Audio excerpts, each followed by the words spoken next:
Three Sweets to the Wind by Wendy Meadows. Narrated by Lily Jane. Chapter 1. I hold out a platter of chocolates shaped like fairies, pixies, and gnomes. Would you like to try a free sample? An elderly man squints and studies the designs in great detail. His fingers dangle over the selection, and he twirls them in a subconscious pantomime, doing his level best to pick the best one. My, they all look so good. He chooses a tubby elf. Pointed ears stick out under his tall hat. The customer bites off the poor creature's legs and cocks his head at the ceiling while he chews. This is excellent chocolate. I should know. I'm a buyer for several five-star hotels in New York. I don't think I've tasted chocolate this good in years. My cheeks color, and I put the plate back on the counter. It's my own proprietary blend. His eyes pop. You made these? Yep, I made all the chocolates in that display over there. See the label on the boxes? I wave toward a glass cabinet against the candy store's eastern wall. 4 plexiglass tiers display blue satin boxes, topped done up in fancy ribbon bows. Each box bears a tag printed with gold italics, Nichols Candy. He blinks at the sight and whispers under his breath. I had no idea. These look so... Excuse me for saying so, Miss Nichols, but these look so professional. They look like they came from one of the biggest chocolate empires of Europe, not a single front store in West End. I can't stop blushing. Kathy Nielsen at the craft shop does the packaging. She's a whiz with stuff like that. I just make the chocolates. He licks his lips and swallows before putting the rest of the elf in his mouth.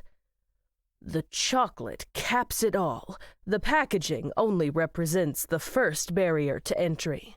The chocolate itself seals the deal. I'm glad you like it. I concentrate on the register to finish ringing up his order. I really need to get back to work.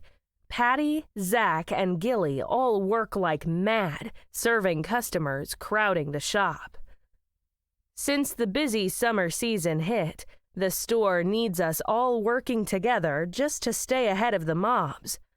I spend every morning making up chocolates, while Patty and Gilly handle the counter. Zach works a milkshake bar against the western wall.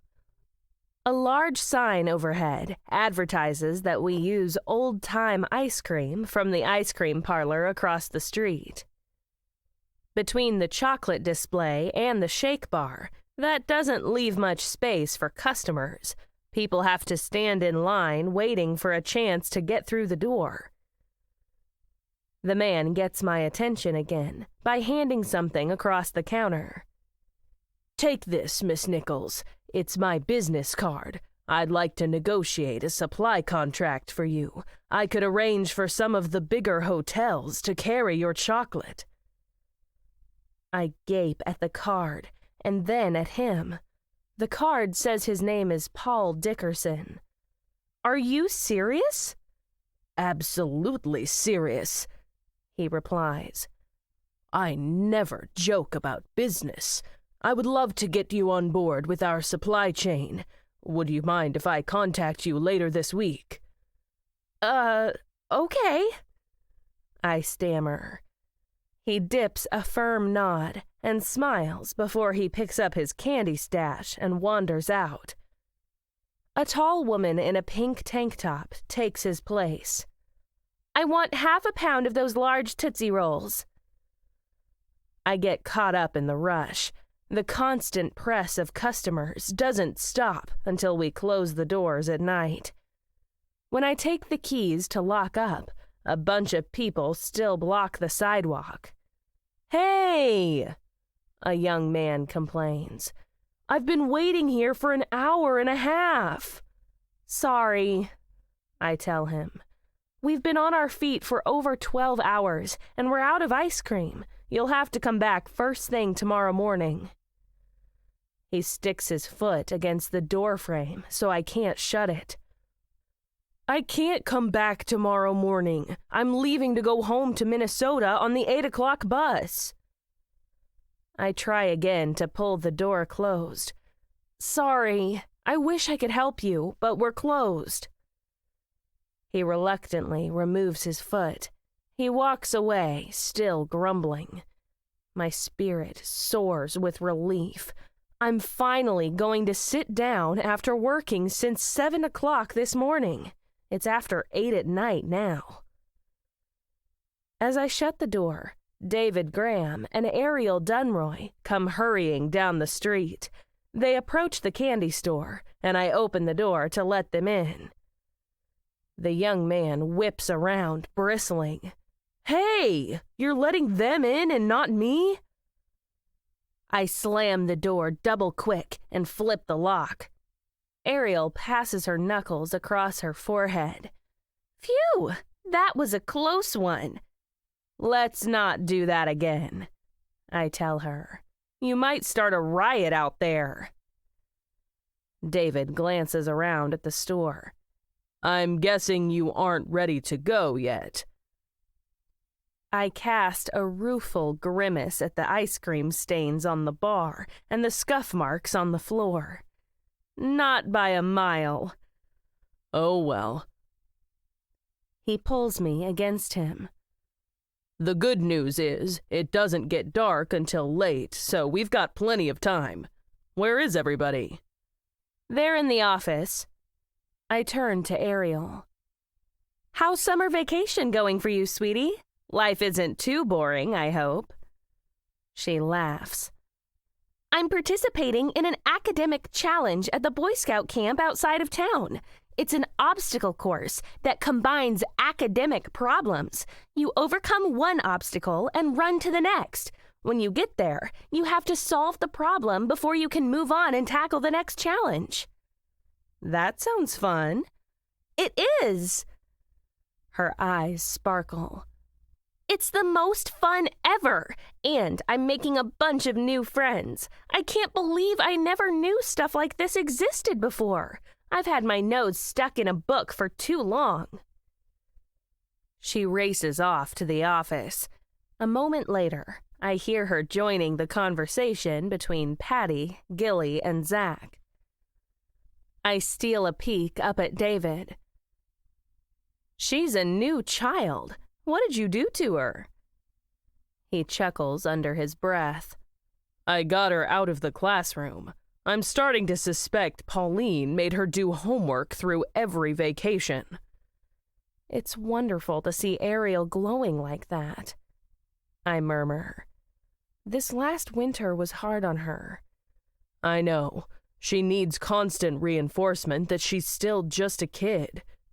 She's not in college yet, but she sure drives herself like she is.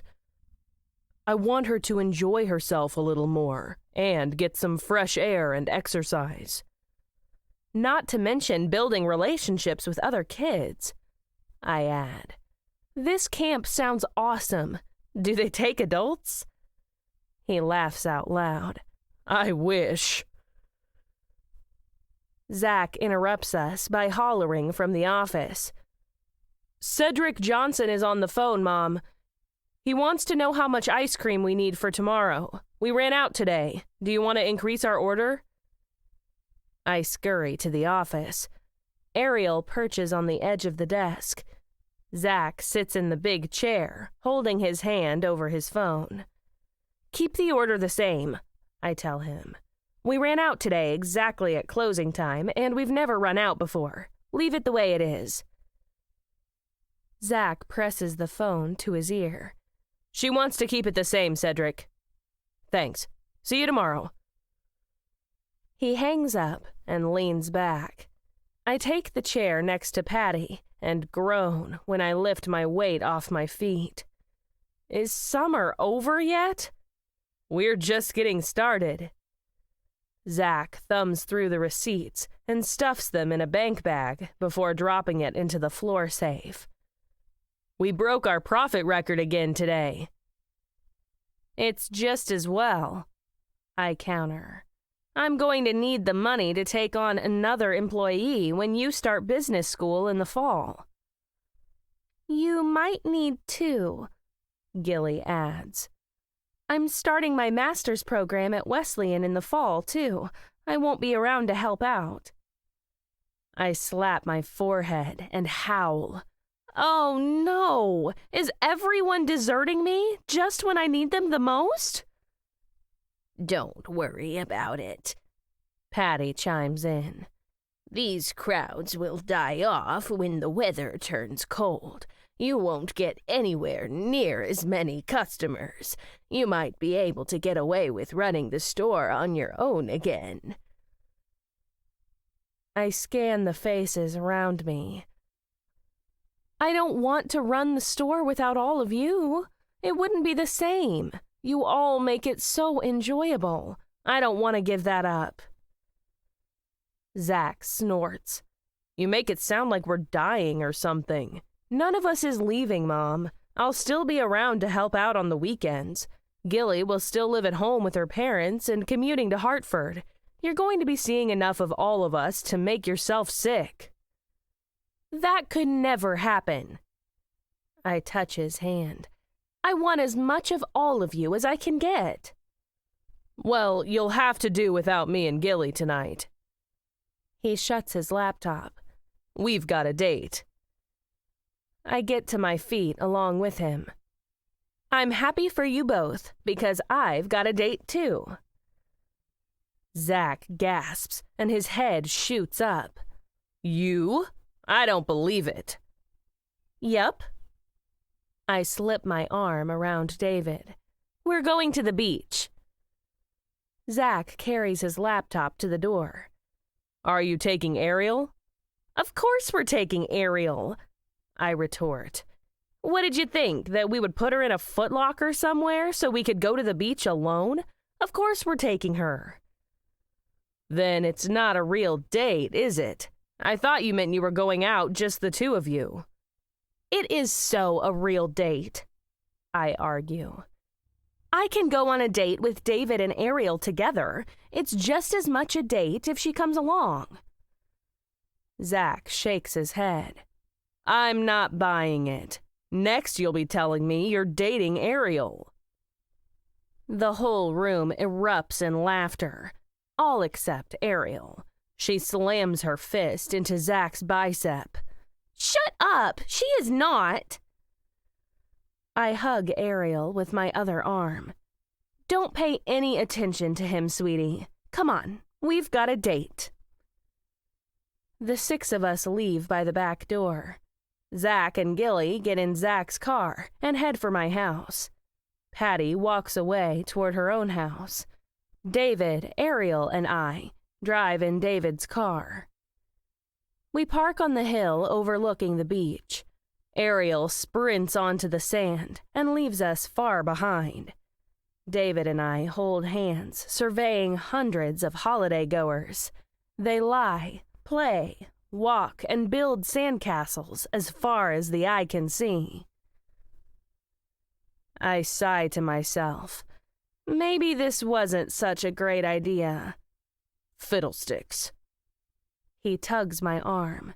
Come on, let's take a walk. I can't see Ariel anywhere now. Then I spot her helping a little boy and a little girl build their sandcastle. As I watch, a few teenage boys playing frisbee nearby accidentally blunder into their construction zone.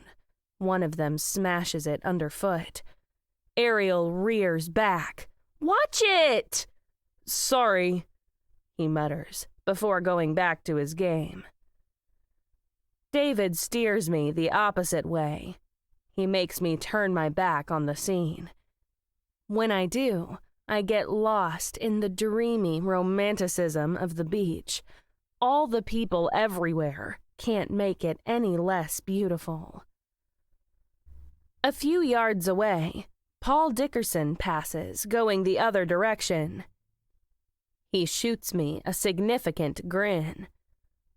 Good evening, Miss Nichols. I nod, but I can't stop my cheeks burning. Good evening, Paul. Good to see you again. We wander further before David breaks in on my thoughts. Who was that guy? What guy? He jerks his thumb over his shoulder. That guy who said hello to you. He acted awfully suggestive. I spin around with a gasp. Suggestive? No, he wasn't. He acted like you two planned a secret rendezvous or something. He sounded like you were having an affair with him. I burst out laughing. Have an affair with Paul Dickerson? The whole idea sounds too comic to take seriously. David doesn't laugh, though. He doesn't even smile. Who was he? His reaction makes me straighten up in a hurry. I hand him Paul's business card. He's a food buyer for a bunch of big-shot hotels in New York. He liked my chocolate. He said he might like to contract me to supply the hotels with chocolate to sell. He frowns at the card. Is that all? I burst into a smirk. Sorry to disappoint you. You're the only man I'll be having an affair with anytime soon. He dips his chin once. See to it. We link arms and keep walking. I get lost in thought, but I can't help saying, "You're the only man who would want to have an affair with me." I don't think so, he snaps. I can think of a lot of men who would be lucky to get you to look sideways at them. I can't help teasing him. Really? Who? Don't start that, he counters. If you decide you want to play the field, you better tell me first. I hug him tighter. I have no intention of playing the field. You're the only one I want. I don't need anyone else. He covers my hand with his and kisses the top of my head. Congratulations on the offer. I'm sure you're tickled pink. You deserve it. You put a lot of work into those chocolates, and they taste outstanding.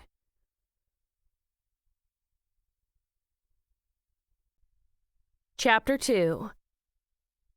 I swing into the Happy-Go-Lucky Cafe to find Stacy Kuntz behind the counter. The instant I appear, she takes out 2 menus and taps them on the desk. "Patty's waiting for you." She leads me to a table in a quiet corner. Patty Matthews gazes out the window at Main Street. The sun shines over the table, but I notice right away that Patty doesn't smile. Her mouth pinches her lips together, and her old eyes wrinkle at the corners. She fidgets in her seat while I pull up a chair. Stacy hands us our menus. "Can I get you anything to drink first?" "I'll have a cup of coffee," I tell her. "What are you having, Patty?" Patty waves Stacy away. "Nothing for me, thank you." Stacy leaves, and Patty goes back to staring out the window. Now I know something is wrong. I lean across the table. "So, what did you want to talk to me about?" Patty compresses her lips. She draws herself in before she launches, talking fast. "I'm really sorry to tell you this, Margaret. I didn't want to say anything in front of the others. I know you're going to be upset, and I don't blame you. It's just that I don't know how to tell you this, Margaret." I swallow hard. Whatever's bothering her must be pretty serious. "What is it, Patty? What has upset you so much?" She knits her fingers and takes a deep breath. "I have to cut my hours back too, Margaret. I'm so sorry. I know it's not what you need to hear with Zach and Gilly both going to college in the fall, but my husband just retired. My mouth falls open, staring at her. Your husband? I hate to admit, I never even knew she had a husband. She never mentioned him. She nods. He's an airline pilot for Lufthansa, so he travels all over the world.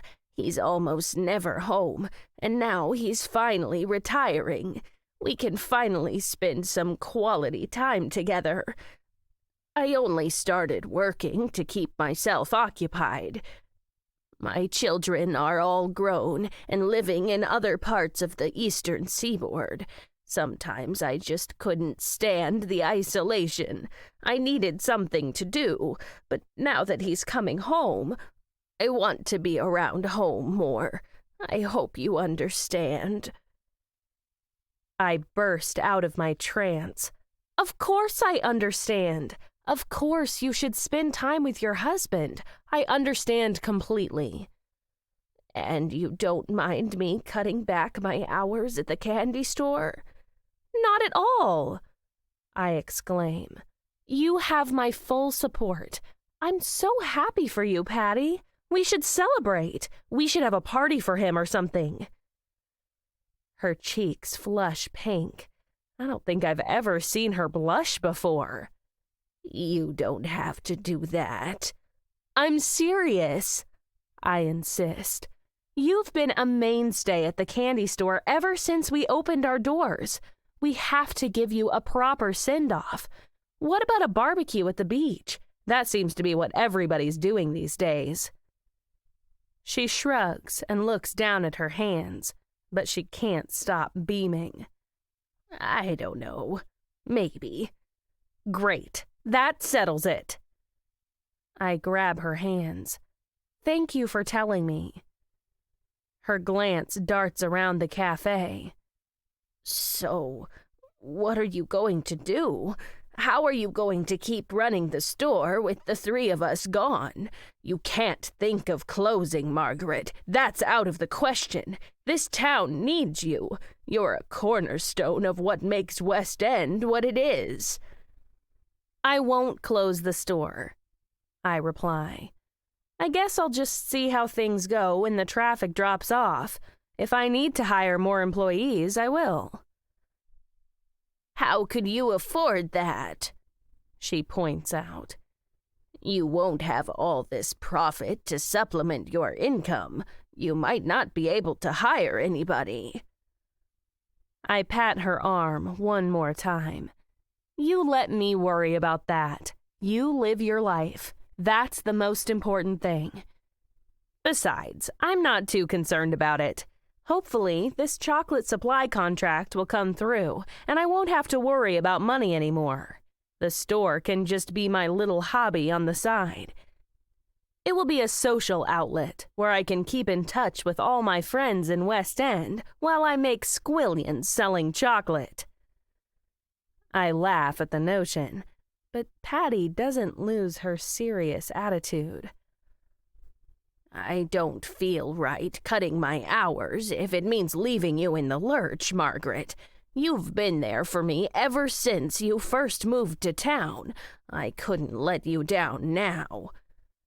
You're not letting me down.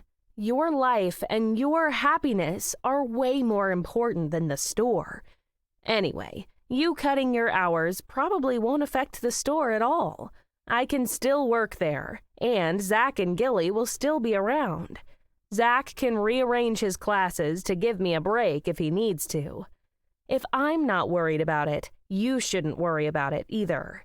The store is my thing. You go enjoy your husband and leave everything to me. She cocks her head. Are you sure? Absolutely sure. I'm so happy for you, Patty. I don't see any reason you should give the store a second thought. She straightens up. All right, if you feel that way. I do. Stacy comes back just then, delivers my coffee, and takes our order. When she leaves, Patty returns to gazing out the window. Something in her expression makes me wonder, what else does she have on her mind? Is everything all right, Patty? I venture. Is everything all right between you and your husband? Oh, yes, she breathes. We're more in love than ever. I was just thinking. I wait for her to say something. Yes? You were just thinking what? She doesn't look at me. She sees something beyond the window, something beyond sight.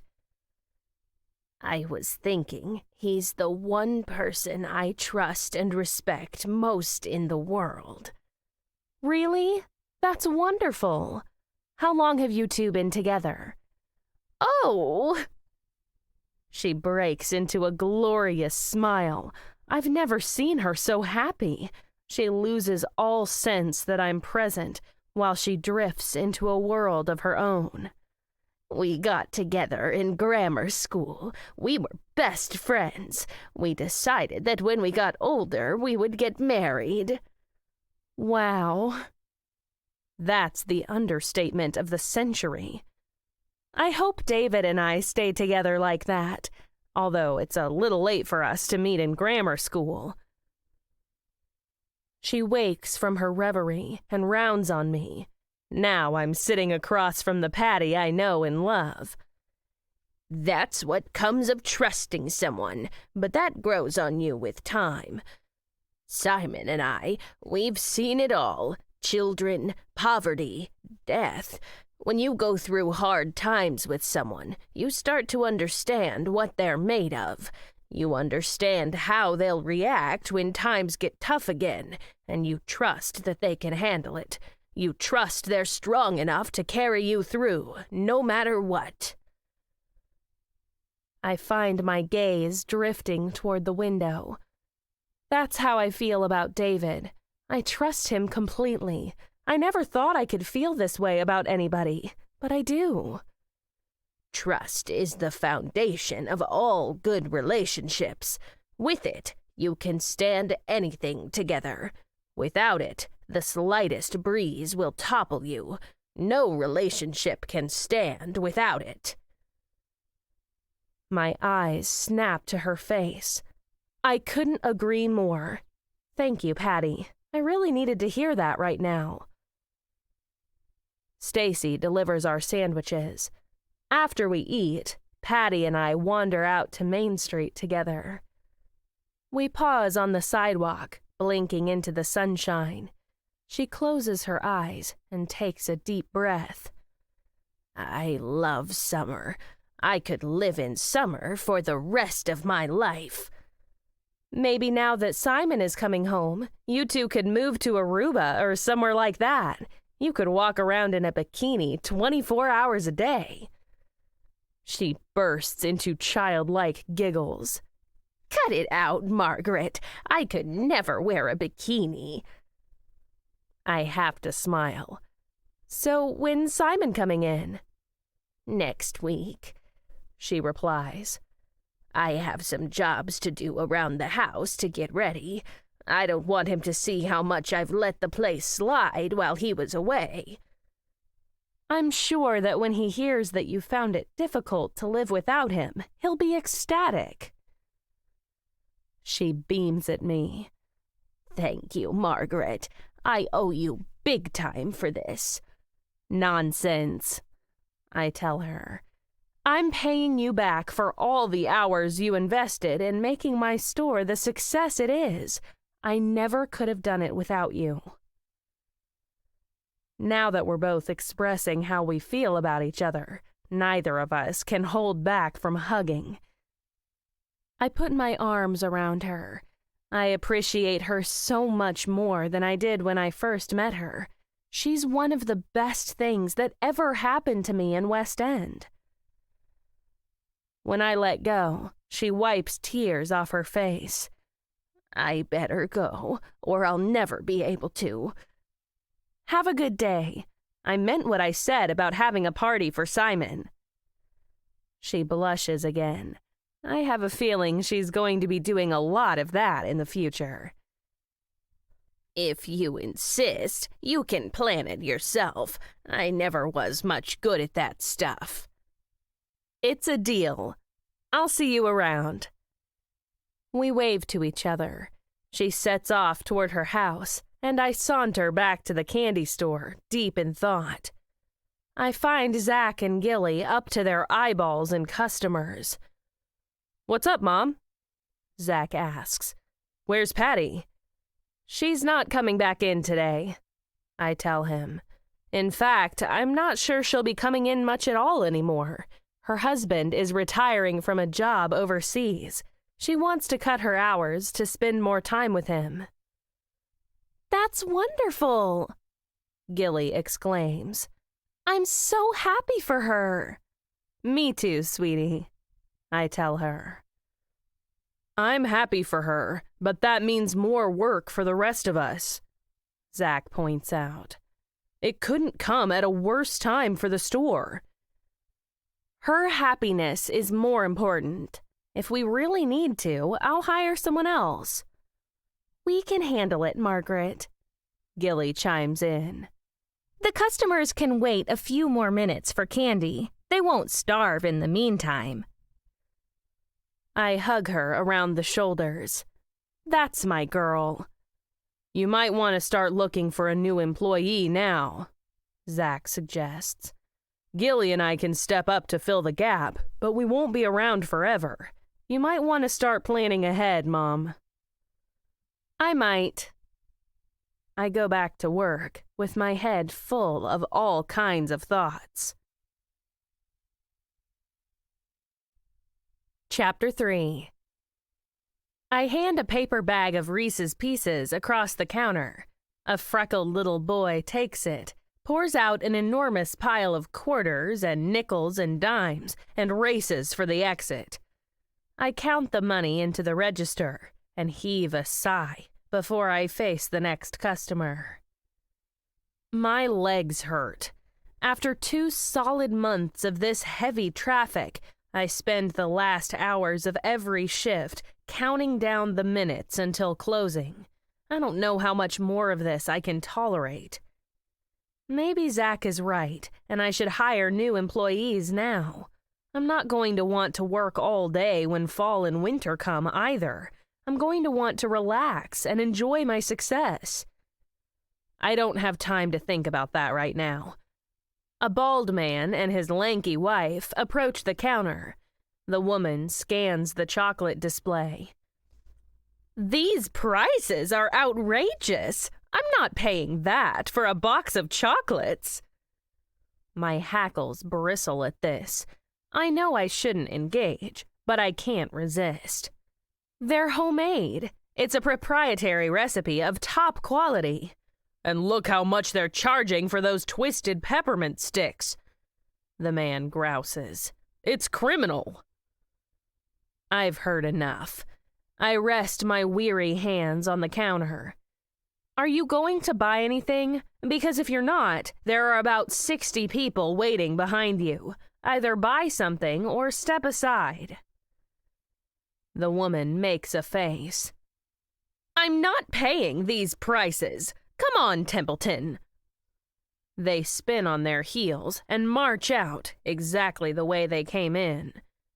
A portly man with thick glasses and a bushy mustache comes up behind them and casts a glance over his shoulder. "Who pissed in their Wheaties this morning?" I crack a grin. I don't know. Some of these tourists are nice, and some are not so nice. That's the way it goes in a holiday town. He thrusts out his large belly. "Well, I'm a tourist, and I love West End. Give me 2 boxes of the chocolate and a mixed bag of M&M's, Reese's Pieces, and Skittles. 1 pound all up, please." While I lift down the M&M jar, he turns to a boy waiting at the shake bar. "What kind are you getting? Toffee? Good choice. Get a toffee one for me, too." This is my kind of customer. I weigh out the candy and get the chocolate from the case. He hands over his credit card. I'm so glad you opened this store. West End really needed a place like this. It livens up the town and makes it really seem like summer vacation, doesn't it? I can't stop smiling. I'm glad you like it. Have a wonderful rest of your stay. Oh, we will. Don't worry. He takes a swig of his shake, and he and the boy move toward the door. I drag myself through the rest of the day, one customer at a time. Some rant and rave about how great the candy is, how great the store is, and how much they love West End. They can't get enough of it, and they swear to come back every year forevermore. Others complain about everything. Nothing makes them happy. They whine that they got sand between their toes at the beach. They grumble that the town is too small. Others don't like it because they say it's too big. You can't please some people, no matter what you do. I look up for the next customer to see Zach locking the doors. I can't believe it. The day is over, and I didn't even realize it. I went into a zone, one customer at a time. I can do this after all. Zach, Gilly, and I go through our usual closing routine, but when we leave the store for the outside world, a cop car pulls up at the sidewalk. David Graham gets out, stops, and checks his phone before he approaches us. Sorry I'm late, he begins. Today has been non-stop from the minute I got up this morning. Are the tourists misbehaving? I ask. Not really, he replies. It's just minor fender benders and kids getting lost at the beach, that kind of thing. It's nothing serious. There's just so much more of it because of all these extra people around. It never ends. So what brings you over to this side of town? I slip my hand into his. Are you taking me out to dinner tonight? He shuffles his feet. Actually, I'm taking Zach to dinner tonight. I whip around. Zach? You're not. Zach shakes his hair out of his eyes, except that his hair isn't in his eyes. Sorry, Mom. I beat you to it. I stare from one to the next. What's going on here? Nothing. David sidles closer to Zach. I just thought it was time we got a few things out on the table, man to man. I narrow my eyes at the two of them. I don't like that expression, man to man. You'll just have to live in wonder, Mom. Zach breezes. If you ask me, this is long overdue. Hear, hear, David adds. I turn to Gilly. Did you know about this? Yes, the detective asked me if we had plans for tonight. She giggles. In a way, he asked my permission to ask Zach out. It was so sweet. I eye David. Where's that daughter of yours? Don't tell me she's home alone. She's having a sleepover with some of her camp buddies. She's not thinking about me, I can guarantee you that. My shoulders droop. Well, this is just great. What am I going to do with myself? I don't know, Mom. Zach returns. What are you going to do with yourself? I look around me, but don't come up with anything. Why don't you do something decadent and relaxing? Gilly offers. You've earned a break. Do something rejuvenating, just for you. You're right, I tell her. I need a way to unwind. If there weren't so many people at the beach, I'd go for a swim. That's a good idea, Zach adds. That should work out those kinks in your neck from slaving over the register all day. I'm not going out there in front of all those people, I counter. That beach is the opposite of what I consider relaxing. It's a cattle pen. There's another beach the tourists don't know about, David tells me. None of the travel books list it. Only locals know it, and I don't imagine anyone will be out there tonight. I prick up my ears. Really? Where is it? You go out to the beach road, but instead of turning left into the parking lot, you turn off going right onto that unmarked side road. It winds around for a while and comes out at a pretty little cove. The rocks shelter it from the waves, so the water's always perfect. No one can see you. You're bound to have the place to yourself. That sounds wonderful. Take my car, Mom. Zach hands me his keys. I'll see you back at the house. Good night, Margaret, Gilly calls. See you tomorrow. I get in Zach's car and drive to my house. I change into my swimsuit and put my clothes on over the top. I don't want anybody seeing me change. I put a few towels in the car and head for the beach. I find the cove exactly where David said it would be. Sure enough, it lies deserted and forgotten behind a towering rock cliff. The Overlook Hotel sits on top of that cliff, facing the other way. I can't even see it from here. Crystal blue water lies flat and serene in the cove's bowl-shaped bed. Pristine white sand rings the mirror surface. I couldn't ask for a better swimming spot. I carry my towels to the water's edge and slip beneath the ripples. Blessed coolness covers my head and supports me in weightless rapture. This is the life. I can't imagine a nicer end to a long, hard day. I swim back and forth and float on my back. Every silken sensation fills me with joy and pleasure. Now that I know about this place, I plan to come back here more often. This is West End's best-kept secret. The sun goes down behind the cliff. The instant it disappears, the air turns cold. I haul myself out and dry off. Then I change into my dry clothes in the car. I wring out my hair, but I'm glowing all over with delight and relaxation. I haven't felt this good in years. I drive home to find Zach sitting on the couch. He looks up from the book he's reading. How was your swim, Mom? You've been gone a long time. I thought you would be home long ago. It was very nice. I sink into the chair opposite him. How did your dinner go with Detective Graham? It went very well. He picks up the book, and his eyes drift back to the page. I resist the urge to pry. I don't want to know what they were talking about. Oh, who am I kidding? Of course I want to know what they were talking about.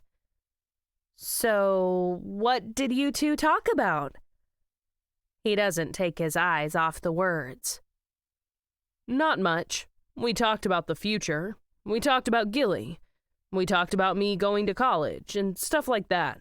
We talked a lot about my goals and plans for when I get my degree, and he talked a lot about Ariel and his goals and plans for when she leaves for college, that sort of thing. I collapse into the upholstery. What did I expect? I should have known they would just shoot the breeze like ordinary men. Why am I so disappointed? They said they were going to talk man to man, and that's what they did. He turns the page. Was the beach nice? It was magical. I sigh. I was thinking, if you don't mind, I'd like to go swimming there tomorrow morning before work. It's fine with me. I can walk to work. I should be back by then, I tell him. I'll come back here and change before I go to the store. Chapter 4. The moment my eyes snap open the next morning, I'm wide awake. Just thinking about swimming at the cove imbues me with energy. I leap out of bed, put my still wet swimsuit and 2 towels in a bag, and go outside. I start up Zach's car and drive back to the beach. It looks 10 times more enchanted. The morning mist hangs low over the water, and the first rays of dawn just touch the black cliff. The light reflects into the depths and gives the pool an eerie, mystical air. I change into my freezing swimsuit and tremble, hurrying down the sand. I dip into the water and get submerged as quickly as I can. Once I do, the water feels warm compared to my swimsuit. I strike out with my arms. This water feels like it contains healing properties. It radiates energy and exaltation into me. I rotate on my back and float. My mind drifts in the heavens, where fluffy clouds cross the ethereal blue. Just then, something brushes my leg. I jerk upright and look around, but I don't see anything. I try to go back to swimming, but I can't relax. What was that? Is some enormous shark stalking me beneath the waves?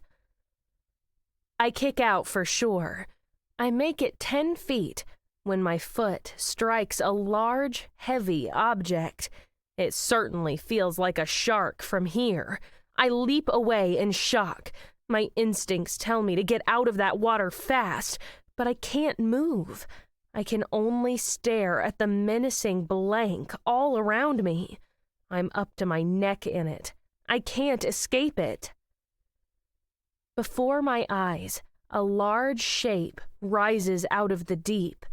It bobs to the surface right in front of me. I scream in horror at a rounded, pale hump growing taller by the second. I flail my arms and legs in panicked confusion when, for no particular reason, I notice a swath of fabric over its back. I freeze, staring at the thing. It rolls over on the water, and a human face flops into view. Long blonde hair trails across the delicate features, but the wide-open eyes don't blink. The mouth hangs sideways, and a large gash darkens the neck. I can't even force myself to blink. A ragged scream rips out of my throat. Did that come from me? At the same moment, my instincts override my terror. My arms and legs burst into a twirling cartwheel of desperate paddling for shore. I stumble onto the sand. The air hits my wet skin, and I immediately start shivering, but I don't notice. I can't peel my riveted gaze away from that body. Now that I'm out of the water and safe from it, my brain kicks into gear again. It's definitely a female, and she definitely has her throat slashed. The 2 sections of skin yawn apart, where the water made her muscles all puffy and disgusting. The cloth around her must be the remains of some kind of dress. I can't see much from here. I should call for help or something. I can't bring myself to move. Oh, what's the matter with you, Margaret? This isn't the first dead body I've seen, and I can't run the risk of it going down again while I stand here trying to think. I get a grip on myself and wade back into the water. I approach the body cautiously, like she could suddenly come alive again and threaten me. She's beyond dead. She's bloodless and ghastly in her deadness. I take hold of the fabric. I don't want to touch her. I tow her toward shore, but when she bumps into the sand, I have no choice but to take hold of some more solid part of her. I select her feet as the least threatening appendage. I wrap my fingers around her ankles and heave her ashore. I get her head out of the water and leave it at that. I return to the car. Now I'm really shaking with cold. My hands won't obey me when I try to get my phone working. I finally bring up David's number, and my teeth rattle while I wait for him to pick up. Good morning. I'm at the cove. I came out here for a swim before work. A dead woman's body floated out of the water. I pulled her out. Can you come out here? He hesitates. Are you okay? Yeah, I'm just cold, you know? He changes his tone fast. I'm on my way, and I'm bringing the forensics team with me, so you might want to get dressed. I nod. Only after I hang up do I remember he wouldn't have been able to hear that nod. I must be really addled. I dry off and change into my clothes. The sun creeps onto the sand, and I start to feel better. I sneak back to the body and drape one of my towels over her, as much to calm myself down as to protect her dignity. A few minutes later, a police cruiser pulls in next to Zach's car. David gets out and scowls at me. Are you okay? I'm fine, I tell him. She scared the daylights out of me. I thought Jaws was after me or something. He cracks a grin and nods toward the beach. Show me what you've got. I lead him to the body and pull back the towel so he can see the cut across her neck. I don't know her. Maybe she's a tourist. No, she's a local, he replies. Her name is Angela Townsend. She runs a flower shop between West End and Peterborough. At least she used to. As far as I know, she was easygoing and likable. I don't know anybody who didn't get along with her. Well, somebody hated her, I counter. She's been cut from ear to ear. Yeah. He squats down next to the victim. Can you tell me how long she's been dead? I ask. Not from looking at her. The salt water preserves the body, but judging by the swelling around the wound, I'd say she's been in the water a long time. We can check her business records and find out when she disappeared. She never missed a day of work in years. She was like you. She built her business from nothing, and it meant a lot to her. She would have been working right up until the day she was killed. Now that she's here, I study the face closer. That's weird that I don't know her. She never really involved herself in activities around West End. Peterborough was her town. She shopped there and socialized there. A white van pulls in next to the cruiser. White-coated lab techs swarm down the beach. I gotta go, I murmur to David. I'm late for work. Go ahead, he tells me. I'll fill you in later. I get into Zach's car, but my mind reels in confusion on the way back to town. Why do I seem to attract dead bodies like moths to a flame? I don't want to go digging in some dead woman's affairs, but I sense myself falling into this case the same way I fell into the others. Maybe there's something seriously wrong with me. I get home and change for work. Zach is already gone. When I check the clock, I discover it's already past 9 o'clock. Jesus, I'm irresponsible. I never should have let myself fall so far behind. I bolt downstairs and dive into the car. I burn rubber to the candy store and burst in to find Zach and Gilly hard at it behind the counter. Sorry I'm late, I mumble while I tie on my apron. It won't happen again. Zach frowns in my direction. Are you all right, Mom? We were worried about you. We thought you might have drowned or something. I'm fine. I pass my hand across my eyes. I was swimming in the cove and I bumped into something. It turned out to be a dead woman, Murdered. David and the forensics team are out there now. I'm just a little shaken, that's all.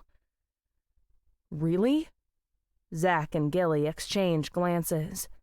How do you know she was murdered? Her throat was slashed.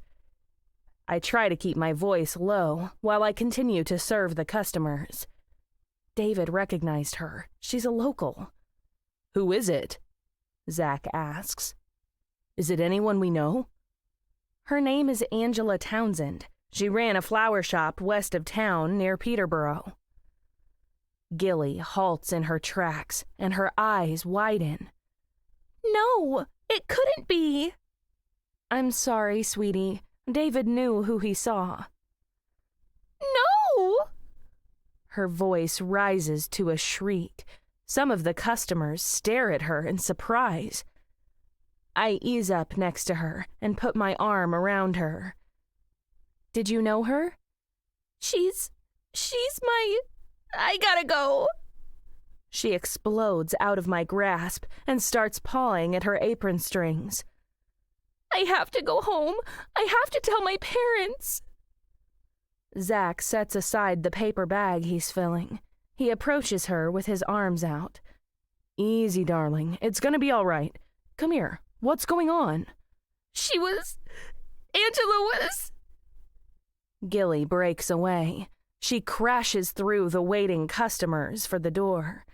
A bunch of people swing around and stare. Zach races after her and intercepts her on the sidewalk. He grabs her shoulders and makes her face him. Her shrill voice echoes through the glass, but I can't make out the words. I do my best to keep serving the customers. Zach speaks in low tones to Gilly. From here, I can see tears running down her cheeks. After a minute, he folds her in his arms. She clings to him, sobbing her guts out. Poor thing. Angela must have meant a lot to her. I'm sure glad she has Zach to lean on. He's as solid as they come. But I'm equally glad to see Zach's reaction to Gilly's distress. He must really love her. They're relying on each other through the hard times, just like Patty said. The crowd observes Zach and Gilly together, too. In a little while, Gilly straightens up. She enters the candy store, but she still cries uncontrollably. She doesn't come back behind the counter. I'm sorry, Margaret, she gasps. I have to go home. I'm sorry, but... You go ahead, sweetheart, I tell her. Take the rest of the day off. You have my number if there's anything I can do for you. I'm going too, Mom. Zach informs me. I'm sorry to have to leave you alone like this, but I need to be with Gilly right now. You don't have to apologize. You go. I wave them toward the door. I'll handle things here. Chapter 5. I close the store and leave a lot of disgruntled customers growling and snarling on the pavement, but that's the breaks. I worked alone all day and served a fraction of the customers we usually do. I don't know how tomorrow will go either. First I lost Patty, and now Gilly. I have no idea if Gilly will come back to the store, and Zach will probably want to stay with her. I need to come up with a few new employees pretty fast, but I don't have a clue where to start looking. I amble home to an empty house. Zach will stay out for a while. I don't even want to think about what's going on at the Hawthorne house tonight. I would do anything for them to ease their pain, but I don't know where to begin. I didn't know Angela from a hole in the wall. I unlock the front door and sidle to the living room. This is the first night I've had the house to myself in a long time. Not counting last night, of course. This is different, though. This kind of alone doesn't make me feel peaceful and energized. It just makes me sad and dejected. West End sure took a beating this last year with so many murders turning up out of nowhere. When will it end? Will our quiet little hamlet turn into the murder capital of New England? I shudder to think. I flop down on the couch and prop my feet on the coffee table. I prepare myself for a long night of doing and thinking absolutely nothing when the front door opens. I don't have the energy to get up, but I gasp in surprise when Ariel bustles in. She flounces straight to the living room and flumps down on the couch at my side. She snatches Zach's book off the table and starts flipping the pages without looking sideways at me. "Hey, sweetie," I exclaim. "What are you doing here?" "Nothing," she breezes. "I'm just bored, so I thought I'd come over." "Where's your dad?" I ask. "I don't know. He texted to say he'd be late coming home. He said if I wanted, I could come over here. He said you might like to hang out with me tonight." I bite back a smile. Good old David. He's always thinking of me. He must have realized I'd be depressed over finding another dead body, so he encouraged Ariel to keep me company. "Zach's not here. I'm sorry," I tell her. "He's out with Gilly, so you're stuck with boring old me." She lets the book fall in her lap and rounds on me. "You're not boring, Margaret. You're never boring. That's what I love about you." "I love you too, sweetheart. I'm glad you came over." She goes back to scanning the book. She turns the pages way too fast to be reading it. "So, what do you want to do tonight?" I ask. "I don't know. I don't really care." She shoots me a grin. "I'm on vacation, remember? I don't have to do anything." "No, you don't." Maybe I should take a few tips from her playbook and give myself a break, too. "How are you doing, sweetie? You seem a lot happier now than when you first moved to West End." "I am," she replies. "I'm really digging this camp. I can't believe my mom never got me involved in anything like this before. I'm annoyed that I can only go for 2 more years before I graduate. I should have been going every year since I was 6. That's the youngest you can go." I cock my head to scrutinize her. "When was the last time you saw your mom?" She shrugs. "About a month ago, I guess. Dad makes me go even if I don't feel like it. He says it's good for me, but I don't really mind. I don't think about her much anymore. It seems like everything I ever got from her, I get from you now. You and Dad are like my new parents, and it's good. It's better than it ever was before. I'm glad she's gone." I cringe at those words. Don't say that. I'm happy you get some benefit out of your relationship with me, but I don't think any of us should be glad she's gone. She puts the book down. "You didn't know her, Margaret. She wasn't like you. She was hard and calculating and cold. She was poison. I didn't realize it until after she had been in prison for a while. I visited her a few times before I realized how happy I am that she's not in my life anymore. You and Dad care about me a whole lot more than she ever did. She pushed me way too hard, and she never let me take any time off. She never let me just be a kid. I'm glad I'm with Dad and not her. He understands that I need time to just be young. I can't just work all the time." I suppress another smile. When will I learn that lesson? I bump her shoulder. "So, what do you want to do tonight? We could play some board games, or you could slaughter me in that computer game you like to play with Zach. I don't know how to play, but you could show me." "I'd rather just hang out and goof off if you don't mind, Margaret," she tells me. "I don't want to do anything except just be." Sounds good. I sink deeper into the couch. I don't know if I'm capable of more right now. Now she inclines her head to one side to study me. Did you know that woman you found at the beach this morning? No, I didn't, I murmur. A lot of other people around West End did, though. That's where Zach and Gilly are tonight. Gilly got very upset when I told her who the victim was. She ran out of the store crying and went home to tell her parents. Zach went with her.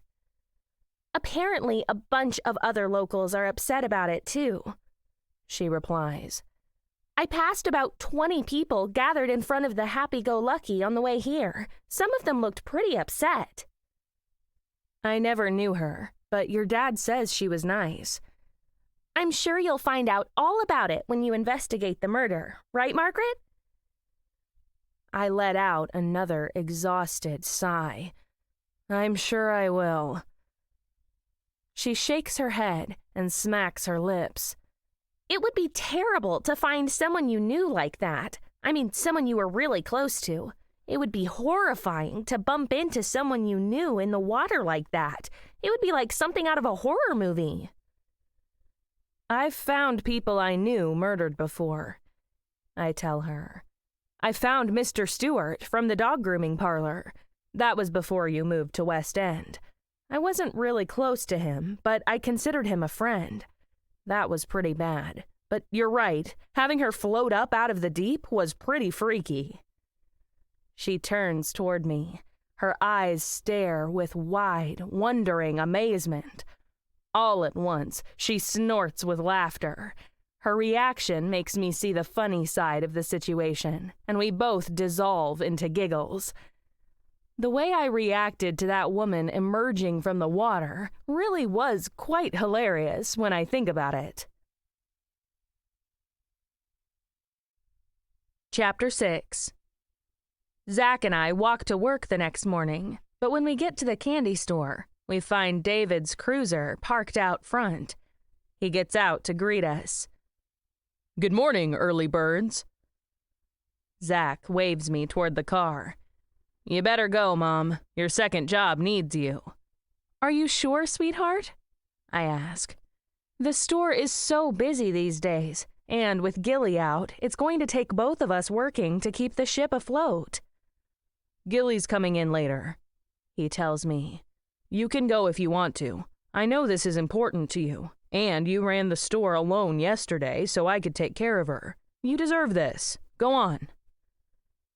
My eyes widen. "Gilly's coming in? What for? I thought she would take some time off to work through her emotions." "She thinks it will be easier if she keeps busy. She'll be here at 10 o'clock. "All right." I migrate toward David. "Thanks." Zach unlocks the store, and I join David. He reclines against the cruiser. "How are you doing?" "I'm okay." "You're not too traumatized by finding the body the way you did?" he asks. "No, I'm okay with it. It was just a surprise." "Then, He waves toward the car. "Do you want to help me investigate? I got the lab results back from the autopsy." I glance at the cruiser. I really do want to find out who and what killed that woman. My immortal curiosity compels me to. "Oh, all right." He opens my door for me. We take our seats, and he hands me a file folder. "The ME concluded that she didn't drown. She died of severe blood loss due to laceration of the great vessels in her neck." I peek up at him. "Duh." He cracks a grin. "I just thought I ought to cover the basics before we dive right in." "No pun intended?" He chuckles. "Now I know you're going to be all right. Due to various cellular changes in the lung tissue and the remaining blood volume in the system and coagulation of the blood and a bunch of other stuff I don't pretend to understand, the ME rules that she was killed sometime the night before and then dumped in the ocean. He puts the time of death between 6 p.m. and midnight. The salt water retards blood coagulation. It osmotically draws blood from the wound faster than in the air, so he can't be any more precise than that." I raise my eyebrows. That's pretty good. You shouldn't denigrate your own intelligence like that. You understand a lot more than I do. He shrugs. Anyway, the killer cut her throat on land and then dumped her in the water. We have no way of knowing if she was dumped in the cove or somewhere else and then drifted there. What's your opinion on that? I ask. From what I know about the currents around the beach, I would say she was dumped in the cove. What makes you say that? I prompt. Because I personally don't believe the currents are strong enough to move a body there. I might be wrong about this, but you've seen the cove for yourself. The water always stays still and flat, with almost no current at all. I would almost call it a backwater. It would take one doozy of a storm to move a body in there from, say, the main beach. Besides, the main beach is packed with holidaymakers at this time of year. Are you telling me the killer packed their car on the hilltop, slung a dead body over their shoulder, dripping blood from a severed jugular, and hauled it to the water's edge, between grandparents supervising their grandkids building sandcastles? I don't think so. I wouldn't expect that beach to be totally deserted, even at midnight at this time of year. You're right. I put down the file. Not that I actually read it. The killer could expect the cove to be deserted at any time, especially after dark. So we're back to square one, looking for someone who slashed her throat on land. Any hints on where to begin? You said everyone loved her. Well, like you said, someone hated her enough to kill her, he points out. I say we start with the people closest to her. They're bound to know something. Gilly got extremely upset when I told her who the victim was, I tell him. She almost acted like Angela was a relative or something. She burst into hysterical crying and ran off home to tell her parents. I'm not surprised. Angela was a relative, or close to one. She was a foster sister to Gilly's mother, Sheila. Sheila's parents fostered Angela for nearly 15 years. The two girls got very close enough to be real sisters. Angela was a regular part of their lives and an aunt to Gilly. Why don't we talk to Rick and Sheila then? I suggest. They're bound to know something about Angela's personal life. Maybe they can tip us off if anyone didn't like her. He stares through the window at nothing. His features crunch up in a scowl, and he compresses his lips. I lean forward to peer around at him. David? Did you hear me? We should go talk to Rick and Sheila. Mm-hmm, he mutters under his breath. I wait, but he doesn't snap out of it. He appears to completely forget I'm here. I try again. David? Isn't Rick a friend of yours? He's a cop and a detective. If anyone noticed anything unusual about Angela's behavior or activities, it would be him. He hitches up his shoulder and shifts in his seat. That's just the thing. I'm not so sure. Now it's my turn to frown. You're not sure about what? About Rick? I thought you two were best friends. We were. We are, but he's just... I don't know. I can't explain it. Something's different about him lately. He's acting weird. Weird how? I don't know. I flounder to understand all this. He acted normal at the hospital when Gilly got poisoned. You two were close then. I know. I relax back in the seat. This isn't getting the case solved any faster. Well, you're going to have to give me something more solid to go on. Have you seen anything in his behavior to indicate he wouldn't be able to tell us what was going on with Angela? No. Then why shouldn't we go question him and Sheila? I ask. We should. I throw up my hands in defeat. I give up. If you can't explain it, maybe we shouldn't be investigating this case. No, we should. He snaps out of his trance and rounds on me. It's nothing. As far as I know, it's just between him and me. He acts weird. We used to get together all the time and talk about stuff, just to get it off our chests. Now he doesn't tell me anything. He's withdrawn from me and everyone else he used to be close to. I don't understand it, because he has a life anybody would die for. He has a beautiful wife and a wonderful daughter and a successful career. He has everything to be grateful for, but he's made a concerted effort to push away every friend he ever had. It's bizarre. Maybe we can figure out why if we go talk to them. He shrugs. We might as well. He fires up the engine, but he doesn't say anything, driving to the Hawthorns' house. This must really be bothering him. Then again, losing your best friend would bother anybody. Especially since Rick's still here. He's right in front of David, acting normal and going through the motions of talking and sharing experiences. Something isn't the same, though. David throws the car into park extra hard and slams down the emergency brake before he shuts off the key.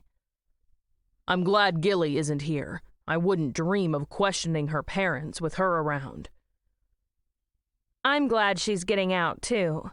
Keeping busy is the best way to cope with a loss like this.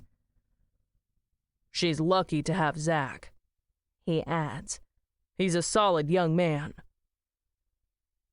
I cast a sidelong glance at him.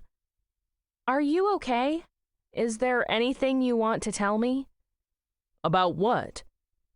I don't know. Maybe about your dinner with him the other night. No. What makes you say that? I puff out my breath. This is going nowhere. He is as big a mystery to me as Angela's murder. Nothing. Come on. We head up the path, through the white picket fence to the Hawthorns' front door. 2 immaculate cars park side by side in the driveway. We can hear talking inside, but it dies the instant David knocks on the door. Rick Hawthorne yanks the door open.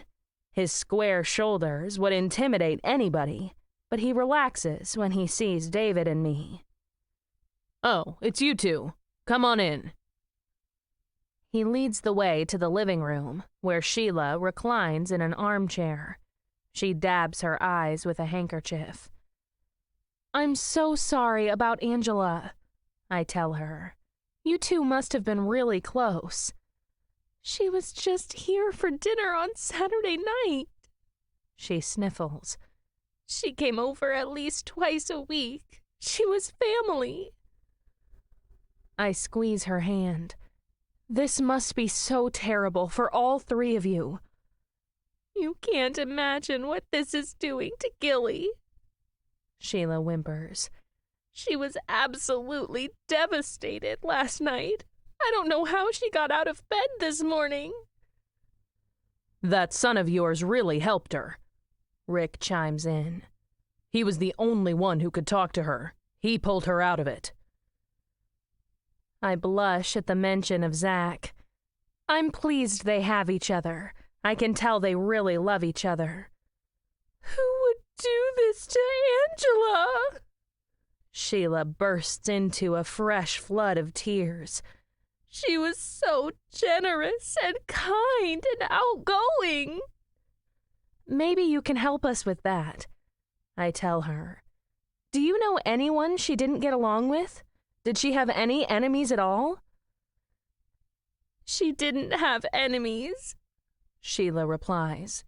Everyone in West End loved her. David tells me she spent most of her time in Peterborough. Maybe someone there had a beef with her. It's possible. Sheila shrugs and turns her bleary eyes to the window. Anything's possible, but I doubt it. What about her finances? I grasp at any straw. A woman as loved as that wouldn't end up floating in the ocean with her throat slashed. I don't know anything about her finances, Sheila replies. But she made enough with that flower shop to pay all her expenses. Rick leans against the windowsill and thrusts his hands in his pockets. His brown eyes flash, but I can't make out what he's thinking. That hard exterior he presents to the world might just be his cop's way of handling strong emotions.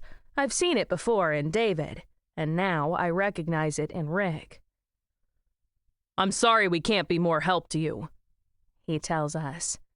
We can't think of anyone who would want to do Angela any harm. She was the closest thing to an aunt that Gilly has. She was an aunt to Gilly, Sheila exclaims. She was my sister. I don't care what anybody says. I never had any other sister, and we spent over 20 years joined at the hip. She covers her face with her hanky and sobs. I can't imagine my life without her. I rub her back and shoulders.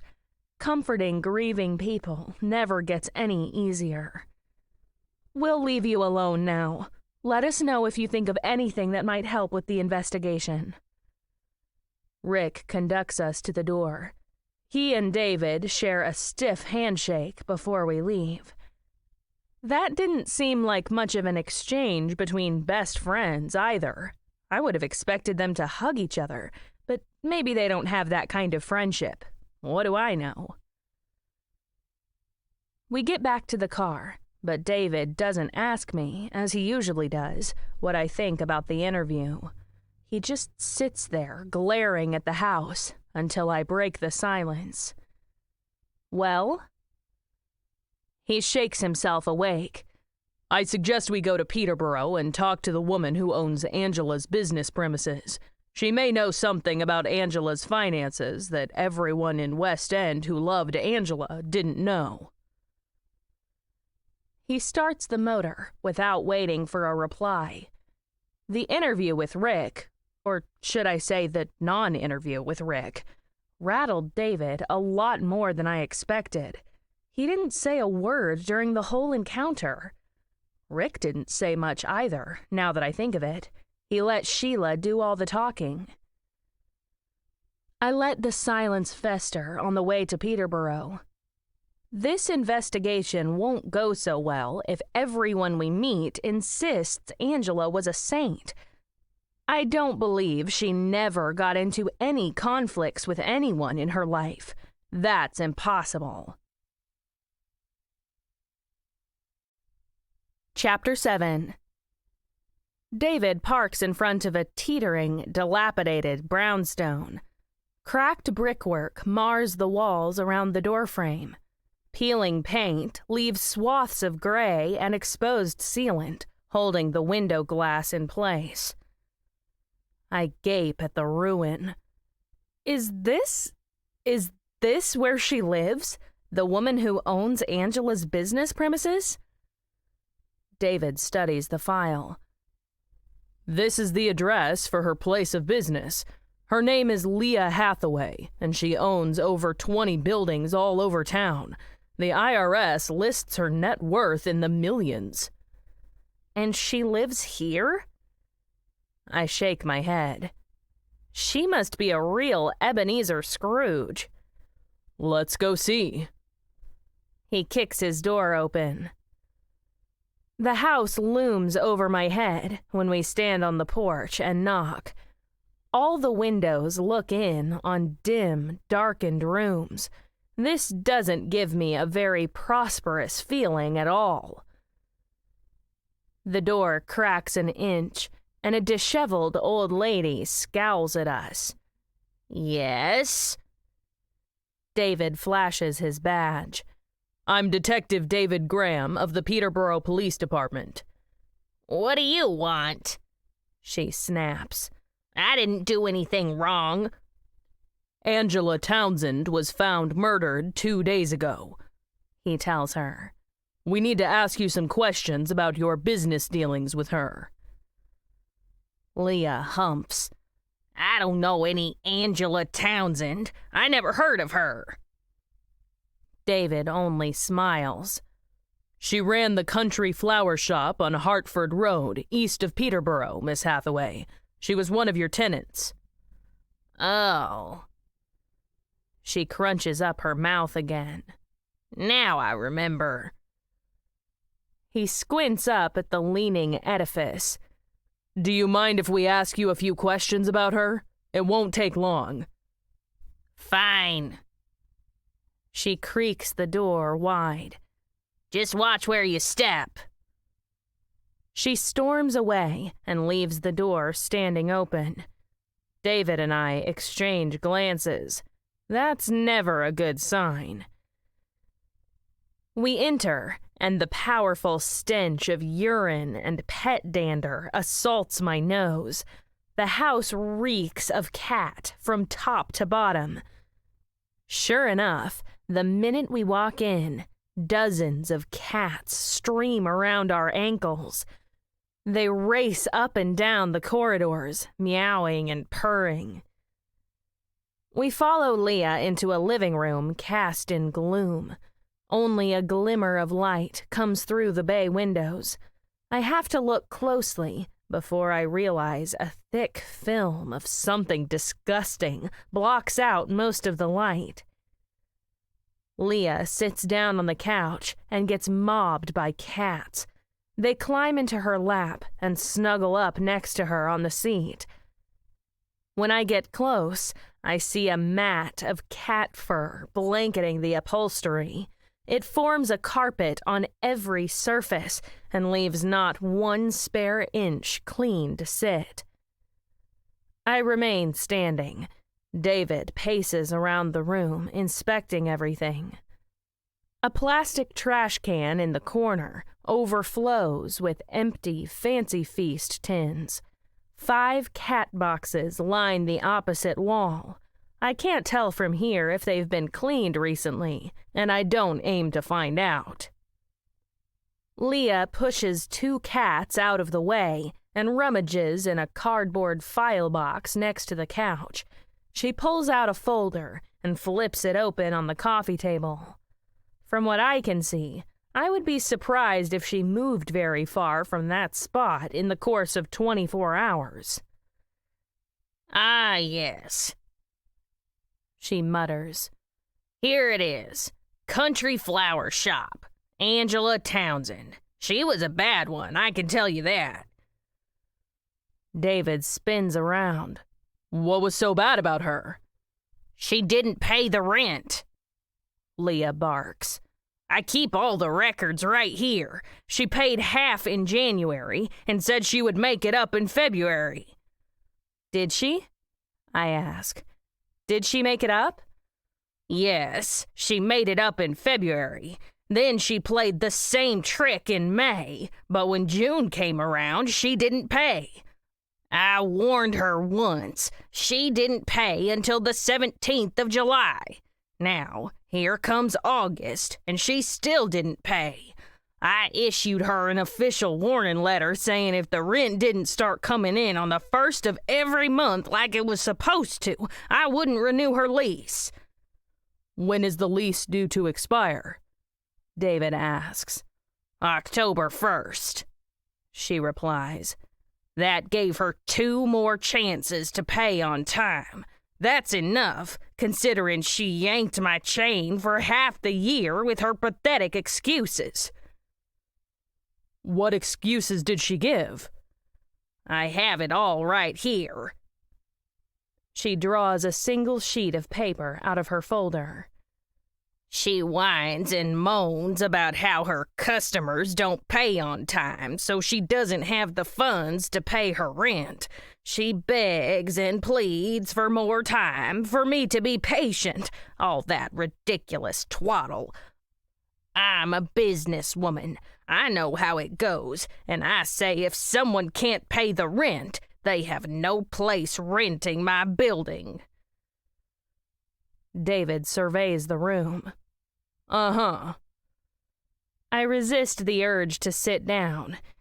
It might put me in a better position to reason with her, but I don't dare touch any of the furniture or anything else in this house. Excuse me for saying so, Miss Hathaway, but since you had this conflict with Angela, I have to ask. Could you tell us where you were on Wednesday night between 6:00 p.m. and midnight? I was right here. She strokes her cats.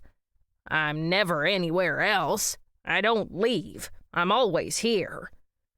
You don't leave? Ever? I ask. Not even to go grocery shopping? I get it delivered, she informs me. Now that I inspect the room, I can well believe it. She's a hermit cat lady. She's just wealthier than sin, and probably a little deranged.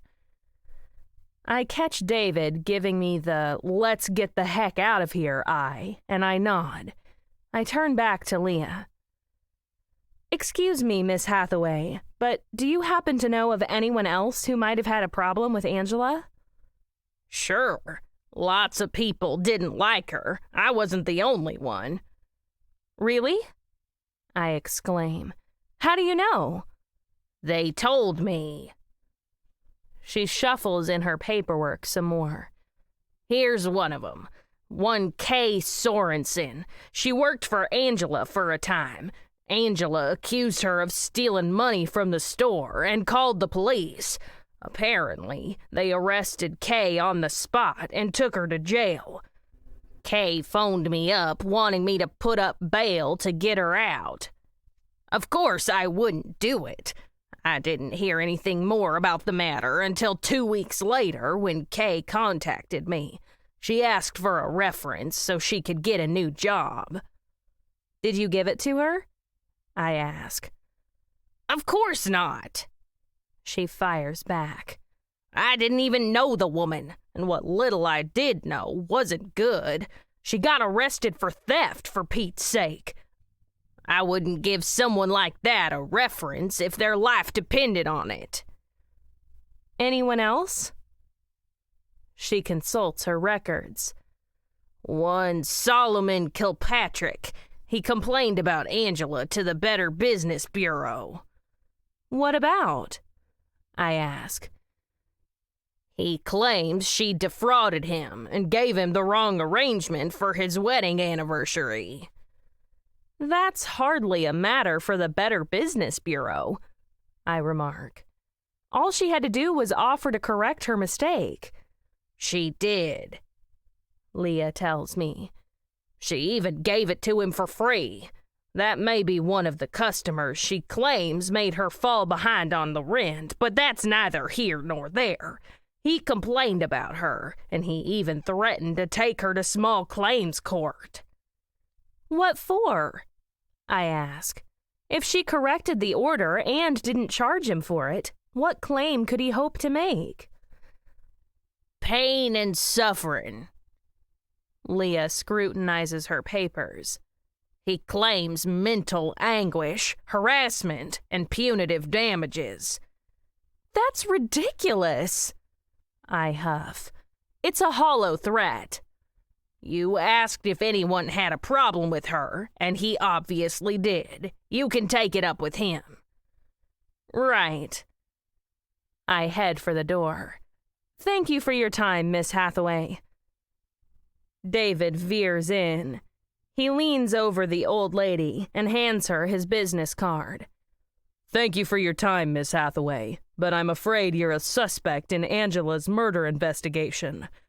Please do not leave town under any circumstances without informing the police of your whereabouts. Thank you. Have a nice day. We beat it out of there and retreat to the car. David starts the motor and hits the highway back to West End. Did you ever see anything like that? Remind me never to get a cat. I have to laugh.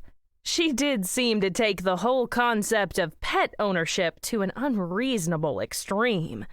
I believe her alibi, though. I believe she was home at the time of the murder. That's not an alibi, sweetheart, he returns.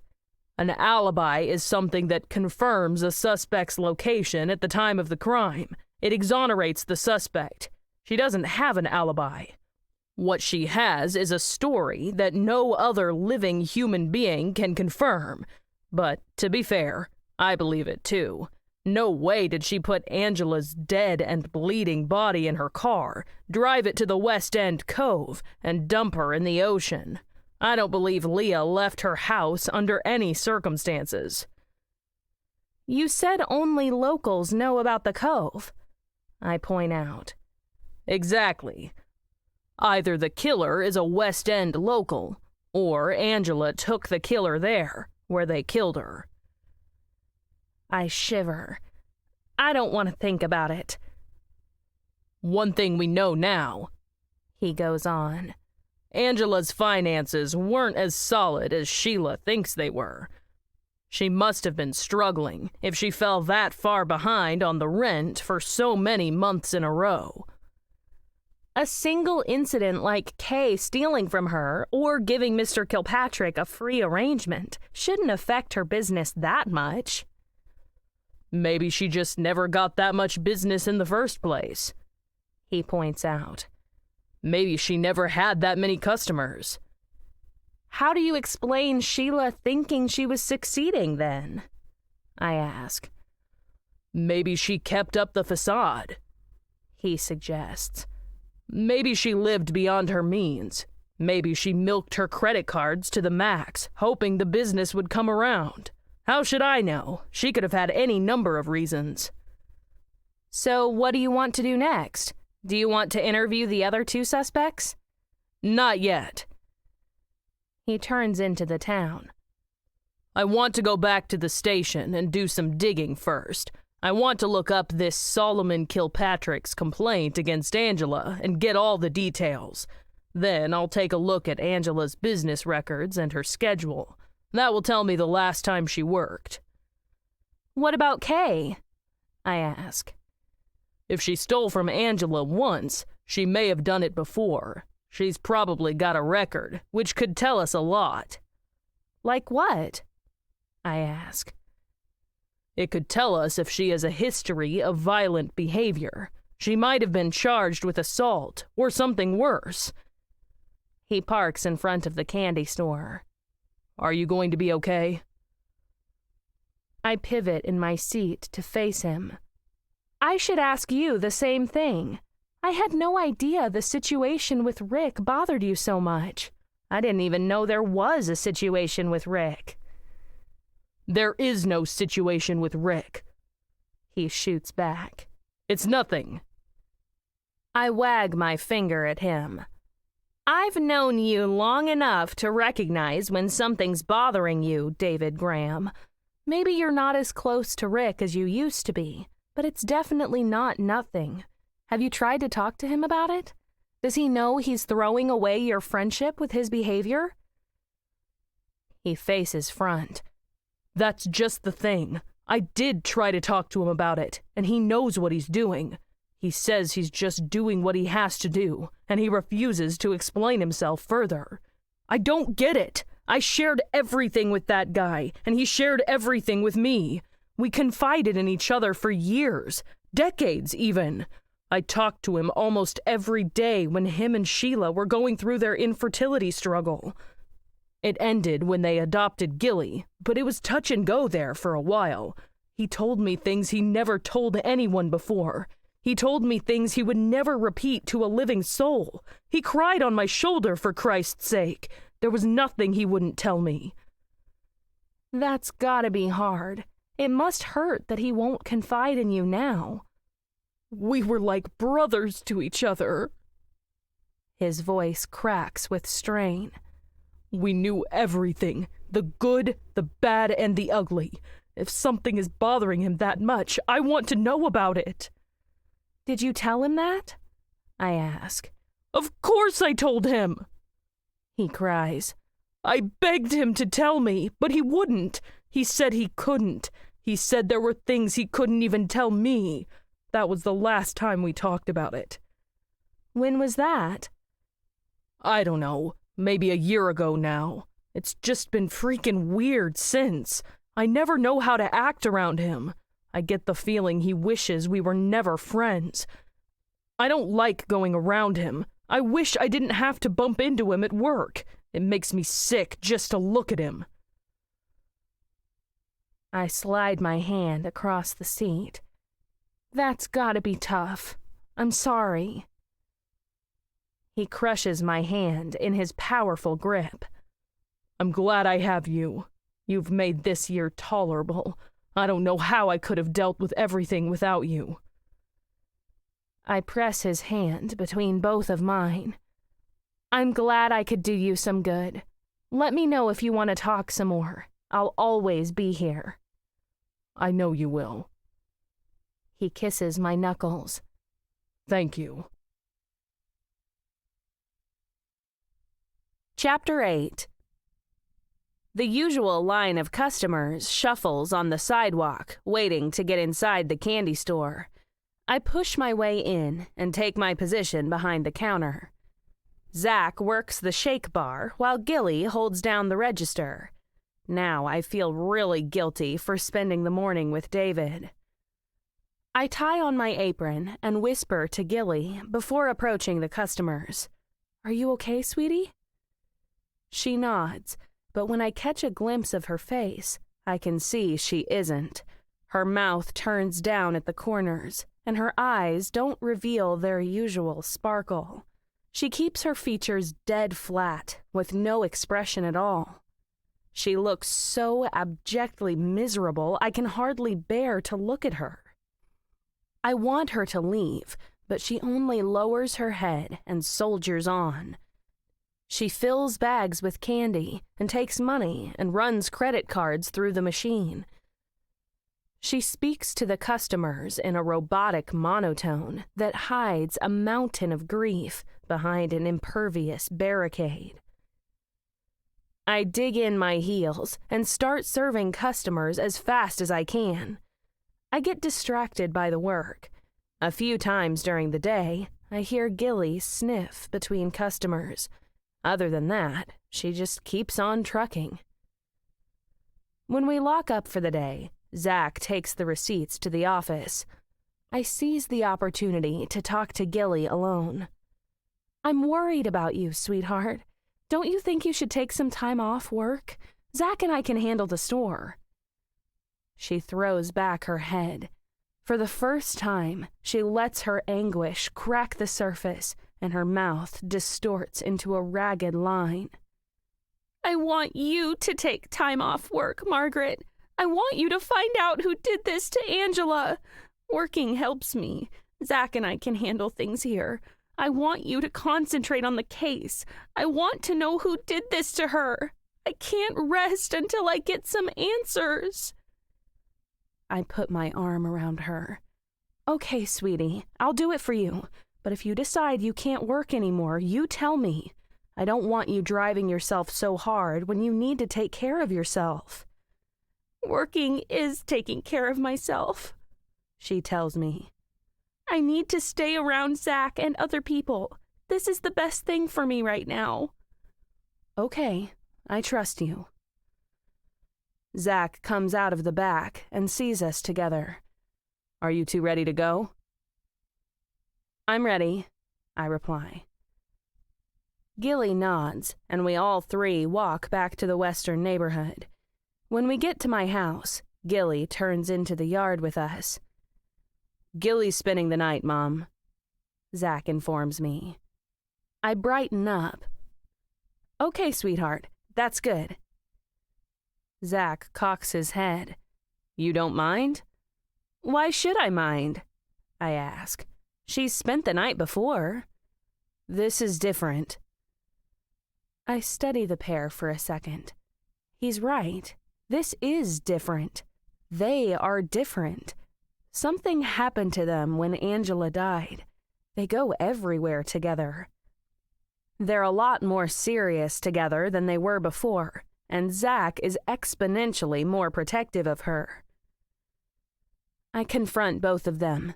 They're a unit now. What I say to one counts for both of them. You are always welcome here, Gilly, no matter what. I wouldn't even mind if you moved in together here. Your family. He puts his arm over her shoulders. Thanks, Mom. I unlock the front door. You two go relax for a while. I'll make dinner tonight. They take me at my word, without a squeak of argument. Zach escorts Gilly upstairs, and I go to the kitchen. I find a rack of lamb and put it in the oven. While I'm peeling potatoes to mash, I hear them come back downstairs and go to the living room. They talk in hushed tones. I don't try to hear what they're saying. That's between the two of them. I'm just glad they have each other, and I'm glad Gilly's here where she'll be safe. She has people who love her here. I want to be on hand in case she needs anything, but Zach's the best medicine for her right now. I putter around the kitchen to keep out of the living room. I don't disturb them until I call them to dinner. I expect a quiet, subdued dinner, but when we all sit down and dig in, Zach surprises me by asking, "How's the case shaping up, Mom? Did you find out anything useful today?" I cast a glance at Gilly. Maybe we shouldn't talk about that at the dinner table. You don't have to worry about me, Margaret. Gilly raises her eyebrow in a gritty, challenging way. I want to know everything. Tell us what you found. Do you have any suspects? Well, I still don't like this, but here goes. We don't have any suspects to speak of. We dropped by your house to talk to your parents, but that was just a friendly catch-up. Your mom said Angela's finances were secure and that she never had any trouble paying her expenses with her earnings from the flower business. She didn't, Gilly replies. She made good money. She always bought me gifts, and she drove a nice car. She even contributed to my college expenses. Yeah, well, that might have been a veneer. What do you mean, a veneer? She fires back. I hate to see her like this. She's always been so considerate and soft-spoken. Now she's hard and harsh. Her words bite, and her eyes shoot daggers. I take a deep breath. I have to remind myself she's grieving. She says she wants to know everything, but that means shattering the memory of her beloved aunt. I mean, she may have been acting a part. She may have been keeping up appearances to make you and your parents think she was well off when she wasn't. What makes you say that, Mom? Zach asks. Did you find out something about Angela's finances? We interviewed the woman who owned Angela's business premises. Angela fell behind on the rent. She paid late in January and then missed paying completely in June. She would probably have been evicted from the lease if she lived. That's impossible, Gilly bellows.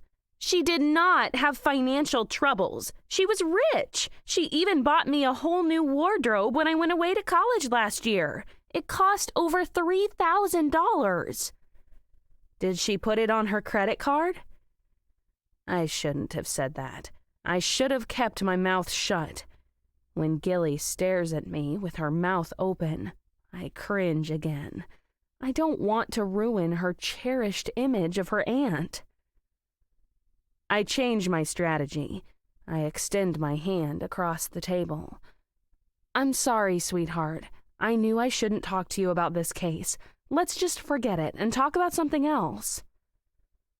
Gilly collapses back in her chair. No, I need to hear it. I had no idea. None of us did.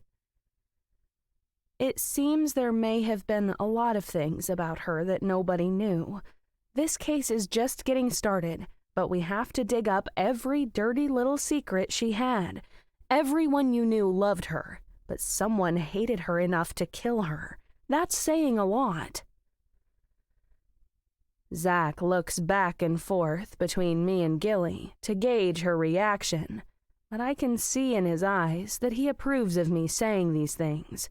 Maybe Gilly's right, and she really does need to know the truth. Who am I to stop her? Most people don't want to love a lie. They want to know the worst about their friends and family.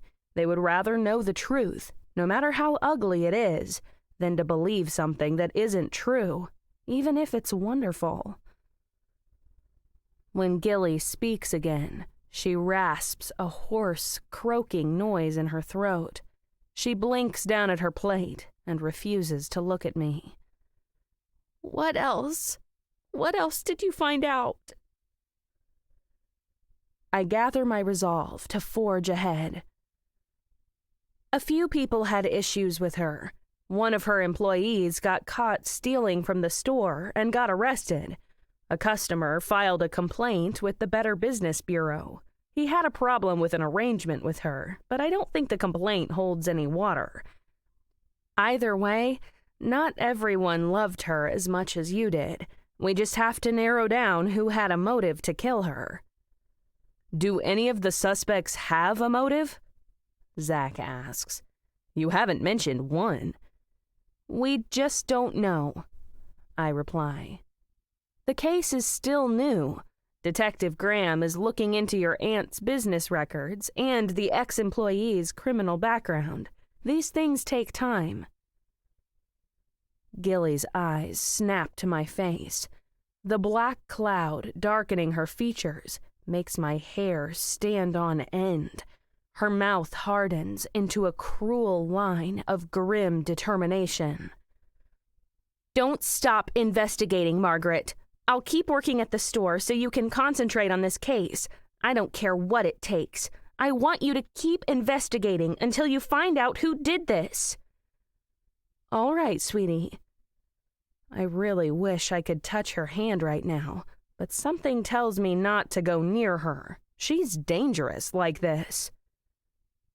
I'll keep looking, and Detective Graham is on the case too. We'll find out for you. She jabs her fork into a piece of lamb and shoves it into her mouth. She chews it like a wolf while her eyes skate around the room. She searches her surroundings for the killer she can't see. After dinner, I retreat to the kitchen to wash the dishes. Zach and Gilly hang out in the living room, but when I dry my hands and head for the stairs, I hear Gilly crying. I pause by the door to listen. Zach murmurs in her ear, and she answers in broken sobs. Poor girl. Like anyone traumatized by grief, she crashes back and forth between preternatural anger and despair. I sneak past the door and tiptoe upstairs. It's early yet, but I hide in my room to leave them alone. Chapter 9. I text David to pick me up at the house the next morning. Zach and Gilly already left for the store. David peers around me into the empty hall. What's up? I'm with you today. He furrows his brow. Don't you have to work? Isn't this the busiest time of year at the store? I'm on furlough. I'm free to help you with the case, if you still want me.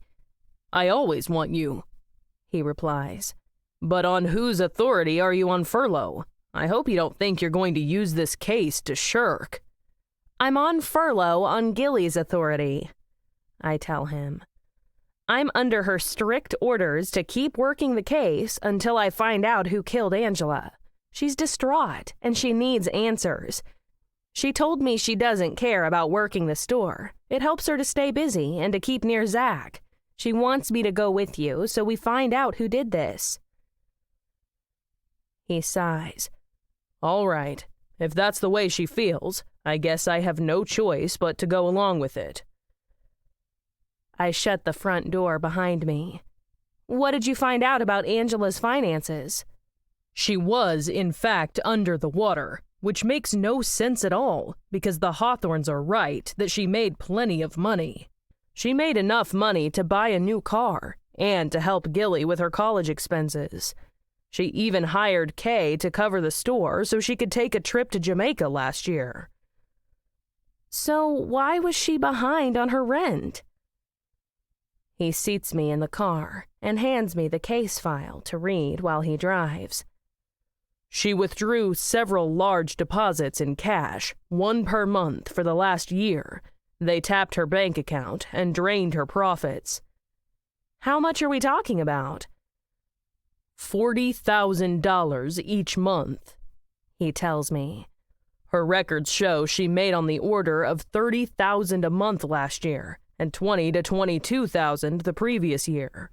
She built up the business doing orders over the internet. She saved up considerable funds in the flush years, so when she started making these withdrawals, she dug into her savings. Eventually, it all caught up with her, and she had no more money to pay the rent on the store. I whistle through my teeth. Yikes! No wonder she couldn't pay her bills. Yeah, whatever she spent the money on would have ruined her in the end. So what did she spend the money on? I ask. There's no paper trail. She took the money out in cash and it just vanished. I put the folder down.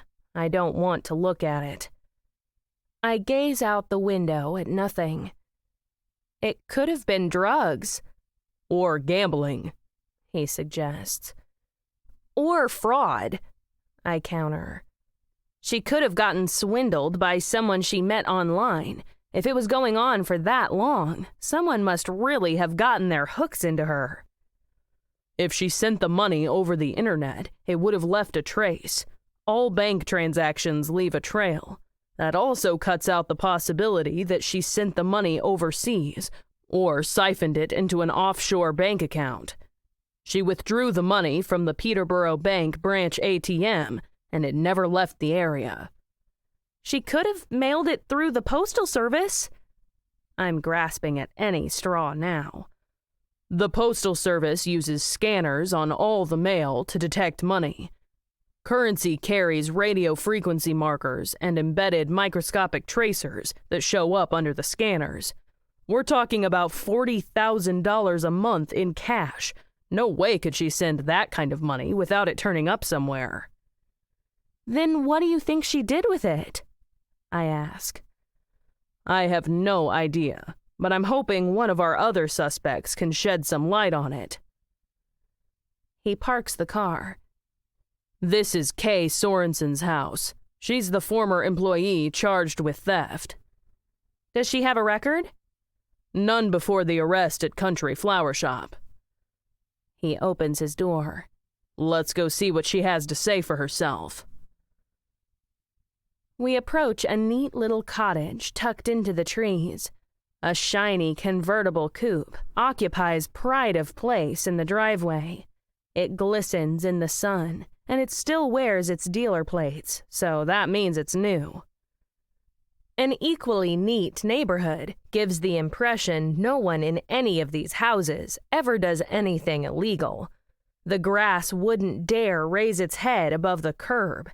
Every yard appears meticulously edged and trimmed down to the smallest detail. David knocks on the door. A smartly dressed woman in her early 30s answers. She wears her hair in a sweeping coiffure mounting the top of her head. A trim burgundy dress hugs her hourglass figure. She looks as neat and manicured as the neighborhood in which she lives. She makes me sick. David shows her his badge. I'm Detective Graham of the Peterborough Police Department. We're here to ask you a few questions related to Angela Townsend's murder. Kay raises her eyebrows. Murder? Are you sure? Very sure, David replies. She was found floating in the ocean with her throat cut from ear to ear.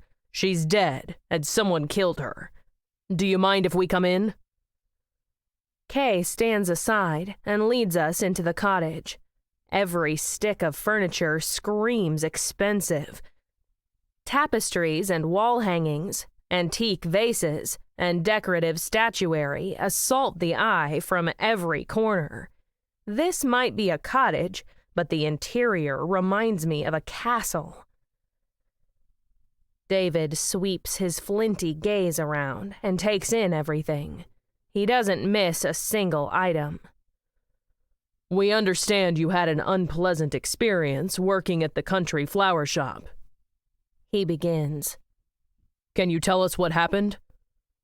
Kay blushes. She really is pretty, and her manner puts me at ease, even if her house doesn't. I didn't really have an unpleasant experience working there. I really enjoyed it. It just ended badly. That's all. Tell me about the ending, David prompts.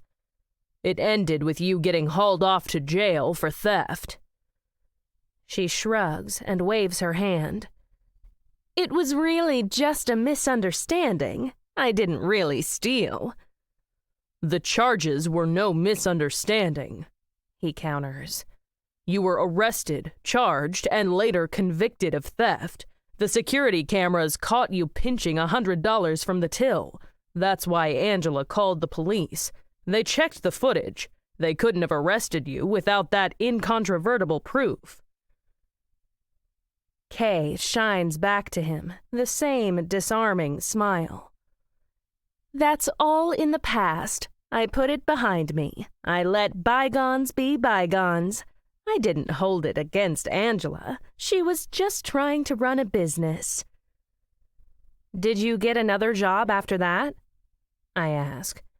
We know you asked Leah Hathaway for a reference, but she didn't feel comfortable giving you one. I haven't gotten another job yet, Kay replies, but I'm confident I will. Sometimes these things take a little longer to find just the right fit. I gesture toward the furnishings. If you don't have a job, how can you afford all this? This? Kay lets out a faint, affected laugh. This is nothing. Most of it I inherited from my father. He was a collector of sorts, and I was his only child. What about the car? I ask. That's new. How did you afford that? Her features reveal the slightest hint of strain before she recovers. She falls back on that wan, condescending smile. I inherited the money for that, too. My father's estate took several years to settle. I got his things, but the bulk of the funds weren't released by the court until a few months ago. Now I'm able to afford a car like that, and I can afford to pay my expenses while I look for another job. David cuts in. Can you tell us where you were on Wednesday night between 6 o'clock and midnight? I was on a date, she replies. We went to the Looney Noodle Pizzeria on 7th Avenue until 7, and then we went to the Crazy Horse Saloon on Cromwell. We were there until well past 1. I can't tell you the exact moment we left, but we took an Uber and my date paid with his credit card. The receipt will tell you the time the Uber dropped me off here. I can give you the gentleman's name and contact details if you want to check. I appreciate that, David tells her. I'll need to confirm where you were and what time.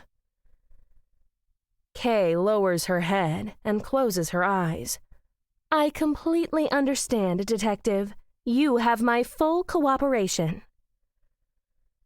David locks his piercing gaze on her.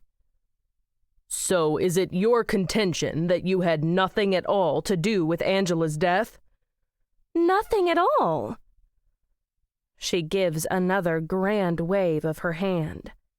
Angela and I may have had our differences, but I certainly would never kill her. She lets out a soft, deprecating laugh to show that she couldn't possibly think of such a thing.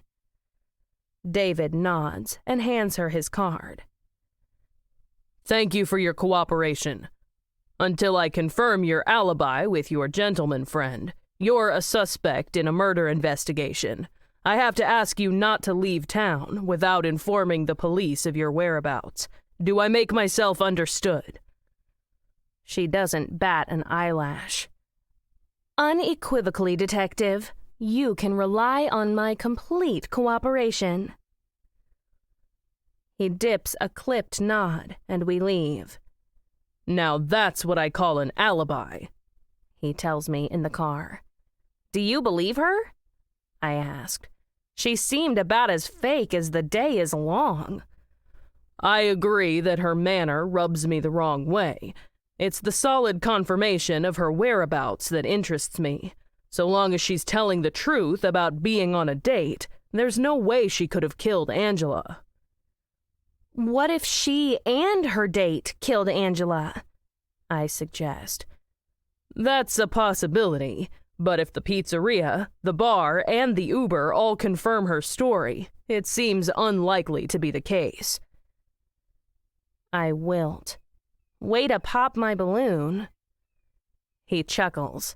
"Let's go visit Solomon Kilpatrick. He's the last one on our list before we pack it in." Chapter 10. David drives us to another neighborhood, somewhere between Kay's mausoleum and Leah Hathaway's home for unwashed cats. Several houses in this part of town grow their lawns knee-high with thistles and dandelions in abundance. Swing sets decorate most of the yards, with bikes and scooters dotting the landscape. The address in question turns out to be tidier than most of its compatriots, but nowhere near as high-end as Kay's. A bald man in a knitted cardigan opens the door. The instant he pulls it aside, a shaggy retriever rushes through the gap and starts rubbing its golden sides against David's knees.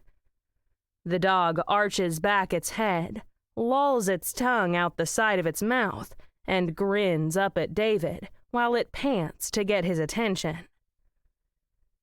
David flashes the dog a smile before focusing his attention on the suspect.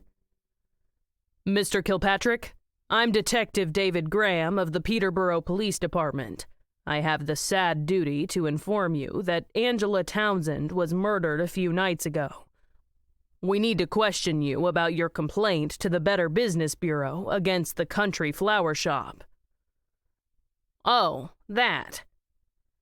The man dives for the dog's collar. "Leave him alone, Rufus." "I'm sorry, Detective. This dog is an inveterate attention hound. He doesn't know when to stand on decorum." "No decorum needed," David replies. Solomon Kilpatrick hauls the dog inside. The retriever takes off down the hall, leading the way and wagging his bushy tail like a banner. Solomon halts in the passage and confronts us to stop us from entering any further. David reads the situation in a heartbeat and doesn't try to proceed. "I've read your complaint, and it seems to me that Miss Townsend did everything possible to correct the mistake that she made." "Fat lot of good that does me," Solomon retorts. "I got that arrangement for my wife's 50th wedding anniversary. By the time I received my order and realized that moronic florist used the wrong flowers, it was too late. I missed the stupid anniversary. Okay, so she tried to give it to me for free, but what good was that supposed to do? By the time she fixed the problem and gave me the order, I didn't need it anymore. Her mistake ruined the whole anniversary. My wife told me not to worry about it, that it was the thought that counted, but I could tell she was disappointed. Who wouldn't be? She would much rather have had a bouquet of flowers. Why should I pay for something that was useless to me? I told that idiot woman to throw the rotten arrangement in the trash. That's all it was good for on the day after our anniversary." "I understand you're upset about what happened," David begins. "but a woman is dead. She was found floating in the ocean with her throat slashed. Under the circumstances, I have to consider you a suspect. Can you tell me where you were on Wednesday night between 6 o'clock and midnight?" He frowns down at the floor and rubs his chin. Well, let me see. I went out with my buddies, but that ended at 5:30. Then I went to the park to run Rufus around. I must have been there until after 7. Then I came back here, and I was here for the rest of the evening. Can anyone confirm that? David asks. Was your wife here at the time? She was out at her knitting group. I was alone the whole time. David nods. Thank you. Since you have no credible alibi, I'm going to have to ask you not to leave town without informing the police. I didn't kill her, he barks. I've never been so livid in my life with anyone, but I didn't kill her. I could tell you that. Unfortunately, Mr. Kilpatrick, we can't just take your word for it. We'll collect all the evidence and we'll find out who did this. Thank you again. Have a good day. David pauses outside the car to smack the dog hair off his pants. Goofy dog. I chuckle under my breath. You should carry a lint brush in your car for situations like this. He cocks his head to eye me. That is something only a woman could think of. He doesn't have an alibi either, I point out. He did, on the other hand, have a temper. That doesn't make him a killer. I didn't say it does, I counter. But he's the only one of the 3 that would be strong enough to carry a full-grown woman's body to the beach and dump her in the ocean. We get in the car and start driving back to West End. So you suspect Solomon, is that it? David asks. Of the 3, he's my top pick. Who's yours? I'm withholding judgment for the moment, he replies. Kay could have done it with help. Who would help her? I ask. Besides, didn't we determine that the killer must have been a West End local? Kay isn't one. None of the 3 are West End locals. I wonder if any of the 3 of them even knows about the cove. What if... I begin. What if Kay's boyfriend helped her kill Angela? He could be a West End local. There's a problem with that theory, he points out. If her alibi turns out to be solid, and she was at the pizzeria, the bar, and in the Uber when she says she was, then he must have been there with her. She wouldn't go on a date by herself while her boyfriend killed Angela, assuming she has a boyfriend at all. So what's the other possibility? I ask. If none of the 3 of them did it, who did? We haven't ruled any of them out as suspects. Don't forget that. At this point, all their alibis, or lack thereof, as the case may be, remain to be confirmed. At this point, they're all still suspects. That means we have to prove they knew about the cove, I remind him. They would have to know about the cove before they killed Angela. Good point. So, what's our next move, Cochise? I ask. He shoots me a wicked grin. Thank you for not calling me Tonto. I burst out laughing. You're the cop here. If anyone is Tonto, it's me. Never. He parks in front of the candy store. How about you and I go stake out some of the suspects tomorrow? We might turn up something useful, as long as you're still on furlough, that is. I'm on furlough for the indefinite future, I tell him. But that could change at any moment. Gilly's holding it all together, trying to cope. But the minute she stops coping, she won't be able to work. Then I'll be back at the store, and you'll be riding solo. That's what the Lone Ranger's supposed to do, isn't it? I thread my fingers through his. You're not the Lone Ranger. You're the man I love, and you're not working this case alone. I'm here, and I'm still working on the case, even if I have to skip the stakeout. Thank you. He leans across the seat to kiss me. I'll try to keep that in mind. I get out of the car and walk into the usual mayhem of tourists ruining their teeth on candy and shakes. I duck behind the counter as quickly as possible, but neither Zach nor Gilly looks up to greet me. They're both slammed with work. In half a second, I'm no better off. The rest of the world disappears, and I'm up to my elbows in sugar and artificial colors. Once, I take down the Jolly Ranchers jar to fill an order. I set it on the counter. The customer standing next to the woman I'm serving bends over the register and calls to Gilly. "Miss? Excuse me, miss?" Gilly jolts out of a trance. She stands behind the register, clutching a $50 bill. At the customer's call, she shudders and shakes herself.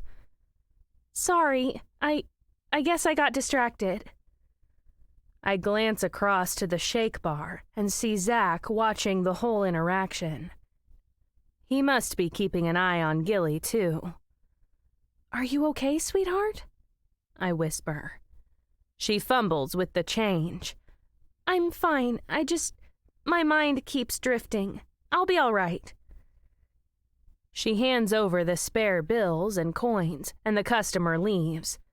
Gilly addresses the next man in line. "Can I help you?" "You don't have to stay here," I murmur to her between jobs. "You could go home. Maybe that's the best place for you right now." "I can't go home." She keeps her voice low. "The house is too quiet." "Where are your parents?" "They're working," she replies. "I guess they both just buried themselves in work like I did." "I'm sure they would make themselves available if they knew you needed them.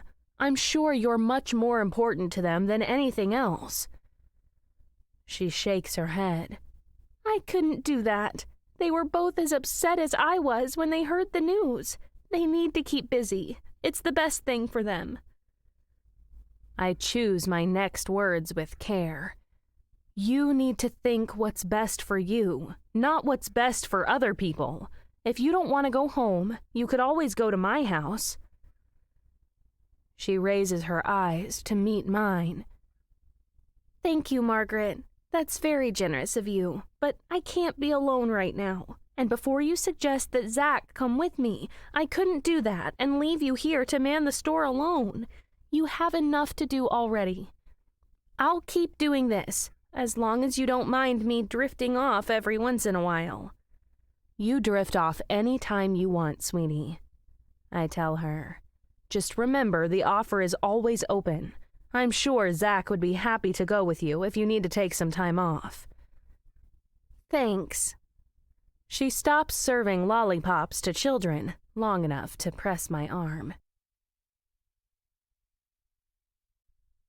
Chapter 11. David pulls up at my house the next morning. "How's Gilly holding up?" "Not very well. She's barely coping, but she refuses to take any time off. She doesn't want to be alone, and her parents are busy too. As long as she still thinks the candy store is the best place for her, I'm content to let her continue. I just hope she doesn't burn herself out doing this." "She's a grown woman. Don't forget that," he tells me. "She and Zach might be a lot younger than we are, but they are legally adults. I say let her handle it her own way. If that benefits you, so much the better." I let out a long sigh. I know. I just wish I could make it easier for her. She's so fragile right now. "You are making it easier for her," he points out. "You're giving her an outlet for her energies where she knows she's safe and surrounded by people who care about her. What better gift could you give her?" I shrug. I don't know. Maybe I could bring Angela back to life. He snorts. "Wouldn't that be something?" We ride in silence for a while, before I speak up. "So, where are we going?" "We're going to see what Kay does in her free time when she's not making lame excuses to the police." He drives to her house and parks down the block. No way could anyone be that perfect. She's hiding something. I feel it. She's hiding kleptomaniac tendencies if her criminal record proves anything, I point out. A single incident does not a kleptomaniac make, he counters. She did it once that we know of. She got caught once, you mean? I'm not convinced she really was stealing money from Angela anyway, he remarks. What else would she be doing, taking $100 from the till? That sounds an awful lot like stealing money to me. She was Angela's employee, he tells me. She must have known about the video cameras. Whatever else she may be, she's not that stupid. So what are you saying? Are you saying she did it on purpose? How do you explain it? He counters. How do you explain her taking money from the till when she knew for a certain fact that she would get busted? People with kleptomania or any long-term history of shoplifting or theft almost always have a rap sheet as long as my arm, going all the way back to childhood.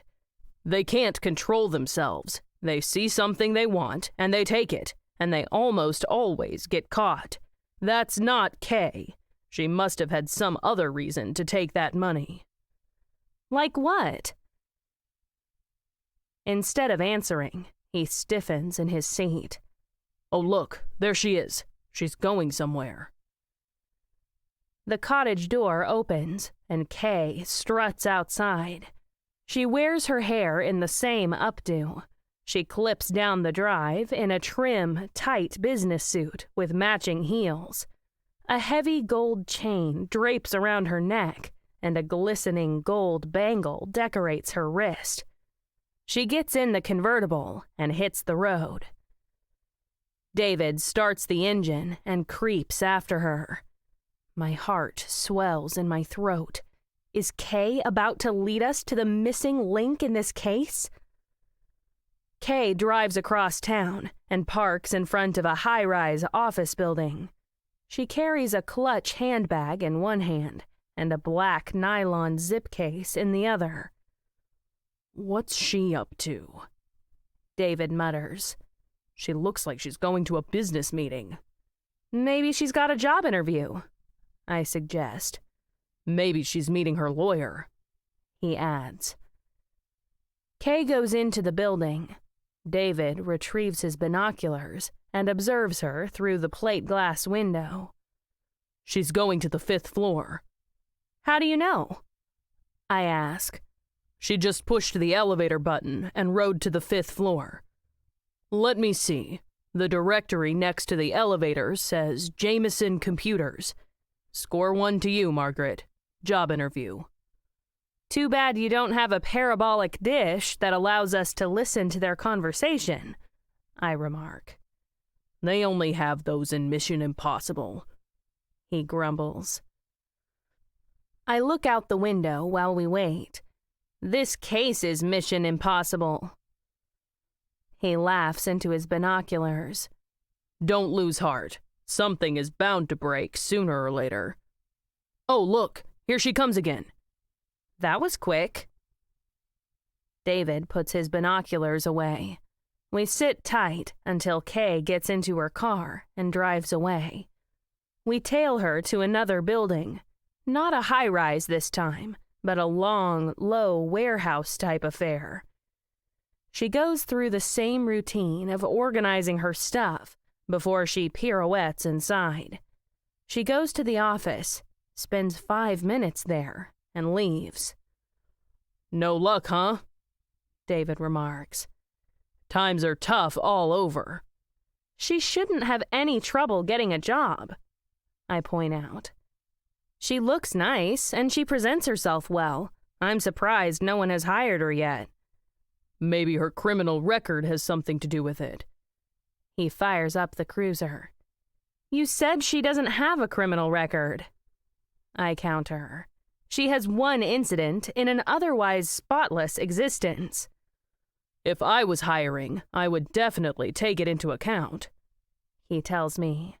It's one thing if someone got arrested for shoplifting as a teenager and they've never been arrested since. Lots of kids do stupid stuff and then pull themselves together to live productive lives. She lost her very last job stealing from the till. That says something about a person. It speaks to their integrity. Kay goes to another office structure. When she comes out, she scowls at nothing. She storms to her car, but before she gets into it, she kicks a folding sign propped in front of a cafe nearby. It falls over in a puff of dust. She jumps on it and puts it back in position before she gets in her car. When she finally settles in the driver's seat, she bows her head and heaves her shoulders once before she summons the willpower to start the motor. "You see that?" David murmurs. "She isn't so perfect as she makes out. She's hiding a temper under that flawless exterior." That doesn't make her a murderer, I argue. She's probably frustrated that she can't get a job. If she inherited all that money from her father, why is she so frustrated? She told us she had plenty to keep her going until she found another job. Did you follow up on her alibi? I ask. Was she really on a date during the time of the murder? I haven't been able to get in touch with the guy. His answering message says he's out of the country in Guatemala for 3 weeks. I groan. Fantastic. Perfect timing. He chuckles. I know, right? I did, however, find out an interesting tidbit of information you'd probably like to know. What's that? She didn't inherit any money from her father. Her father is alive and well and living in Jersey City. He was never an antique collector or any other kind of collector. He worked as a truck driver all his life, and now he's in a retirement community. So where did she get the money to buy all that stuff? I ask. After I found out her father is still alive, I did some looking into her finances. Would you believe the money just magically appeared in her account with no paper trail? My head whips around. Are you saying? Yup. The money magically disappeared from Angela's account and magically appeared in Kay's account. But how? I cry. Why would Angela withdraw that kind of money and give it to an employee who got fired for robbing her? It makes no sense. I don't know, but I think we're going to find out. I'm guessing she didn't do it out of the goodness of her heart, and I'm certain she didn't do it to buy Kay a new convertible. Even if, by some miracle, this boyfriend can confirm Kay's alibi, I'd say Kay still has a powerful motive for murder. We follow Kay to her cottage. She parks and goes inside. I dig in for another long wait for something to happen, but David doesn't turn off the engine. Let's go see what Solomon Kilpatrick is up to on a Monday morning. We make the trek across town to Solomon's house. The house occupies a position near the intersection of 2 streets. David parks down the block where we can see the house. In a few minutes, Solomon himself strides up the sidewalk, leading Rufus on a leash. He goes inside. A few minutes later, I spot him through the living room window. He waves his arms around. I can hear him shouting from here, but I can't make out the words. An older woman steps into view. They stand in front of the window, gesticulating and yelling at each other. David watches through his binoculars. Wow, something really set them off. He's got a temper, I remark. He's got more of a temper than Kay. Just then, Solomon spins around and picks up a tabletop lamp. He slings it across the living room, and it smashes into the wall. He shoves his face near the woman's nose and roars in a rage. That's it. David turns the ignition. I've seen enough. Where are we going now? I ask. I'm taking you home so I can bring Solomon in for questioning. He has a temper, a motive, and no alibi. What motive? I argue. He wouldn't kill Angela over a flower arrangement. People have murdered over a lot less. His motive was revenge for Angela spoiling his wedding anniversary. It looks to me like he really needed that flower arrangement, and she didn't get it to him on time. Maybe that was the straw that broke their relationship. I don't know. Either way, he's coming in. He motors into West End and stops by the curb. Are you taking him in now? I ask. Why not? No time like the present. Okay. I peer through the store window at an impenetrable wall of customers. I'll be here for the rest of the day. I can see that. I stick my elbows into my work. Towards the end of the day, I notice the chocolate display getting mostly empty. After Zach and Gilly leave for the evening, I stay behind to make up more chocolates. I don't get out of the store until close to 9 o'clock, but it's still a little bit light outside. I stop on the sidewalk to admire the evening colors. Orange and pink hues tinge the wispy clouds overhead. They make me relax through the fatigue and stress. A hollow wind moans over the landscape and makes me think of the ocean. Instead of going straight home to bed like I ought to, I decide to go for a swim at the cove instead. Why not? I'm not likely to find a second body there, and it will help me clear my head after this long day. I hurry home and find Zach's car in the driveway. He and Gilly are nowhere around, though.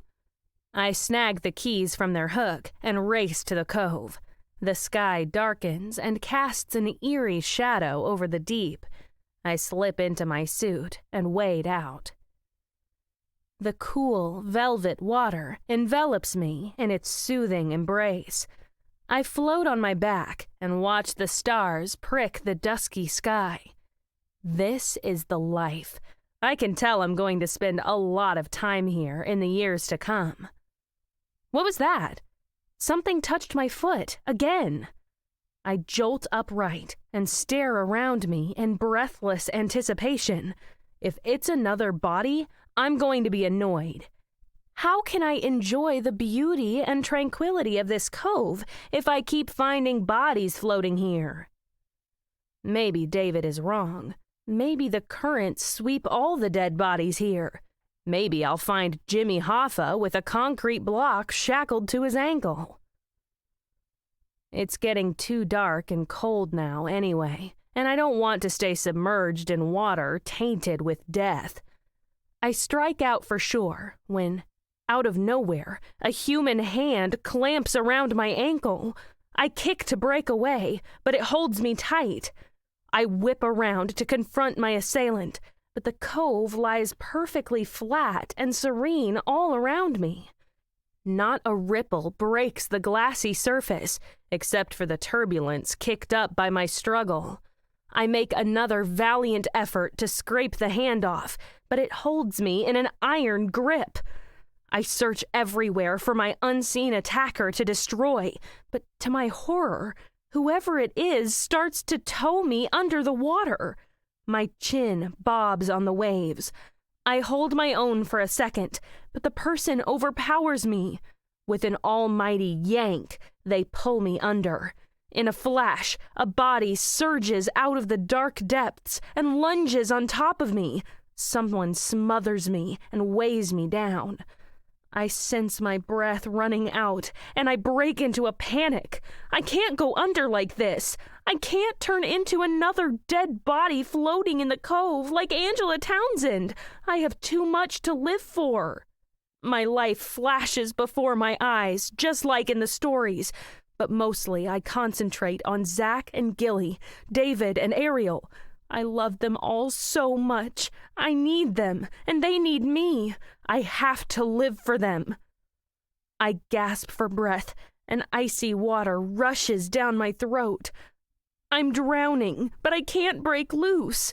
An enormous black shape blocks my path to the world above and the air I need so desperately. I strike out with all 4 limbs, but I'm going under. My air runs out and my eyes go black. Chapter 12.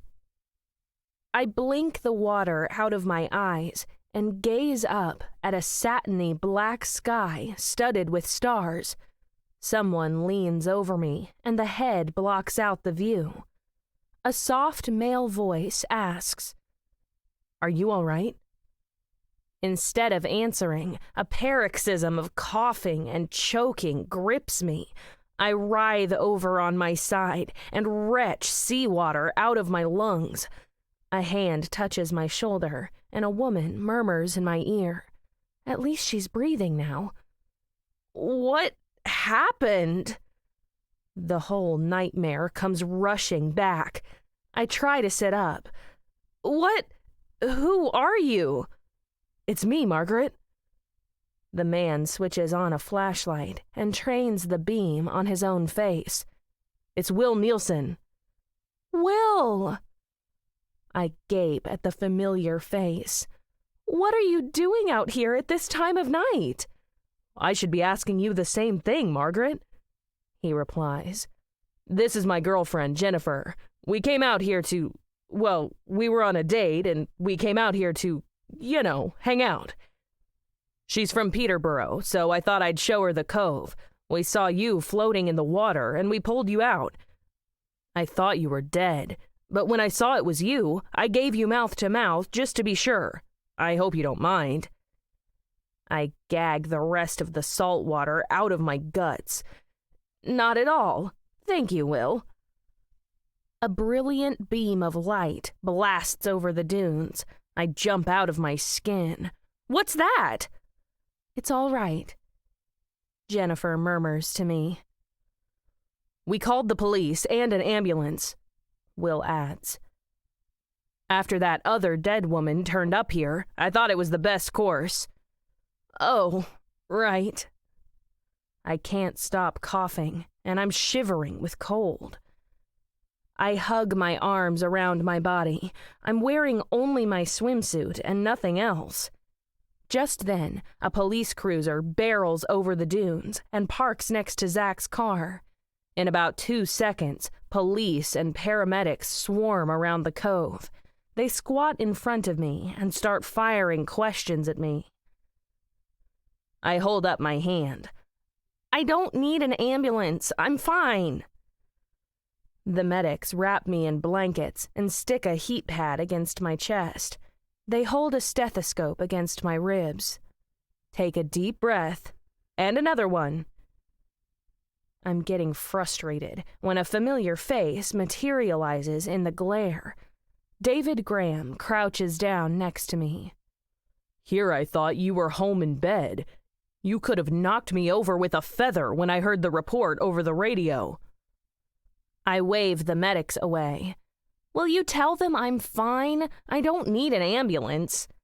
Sorry, sweetheart, he counters.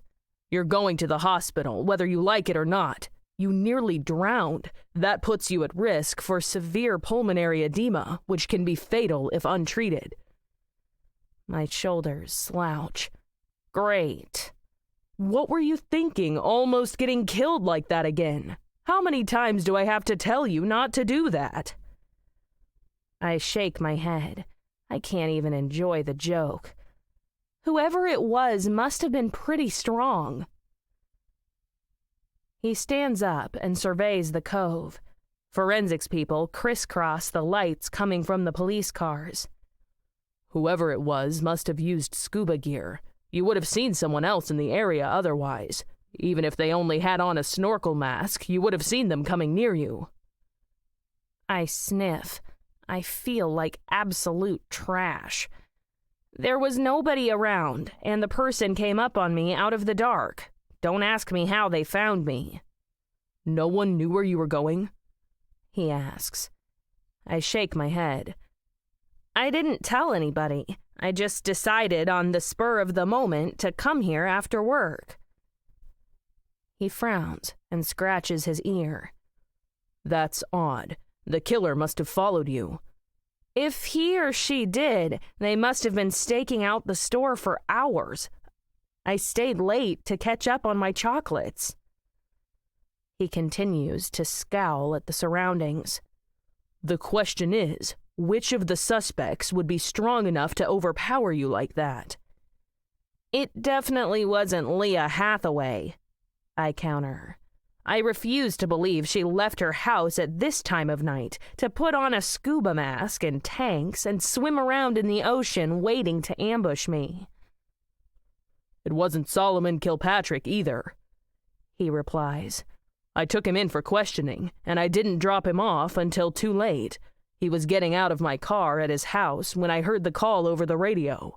There was no time for him to come out here. None of them could have done it, I return.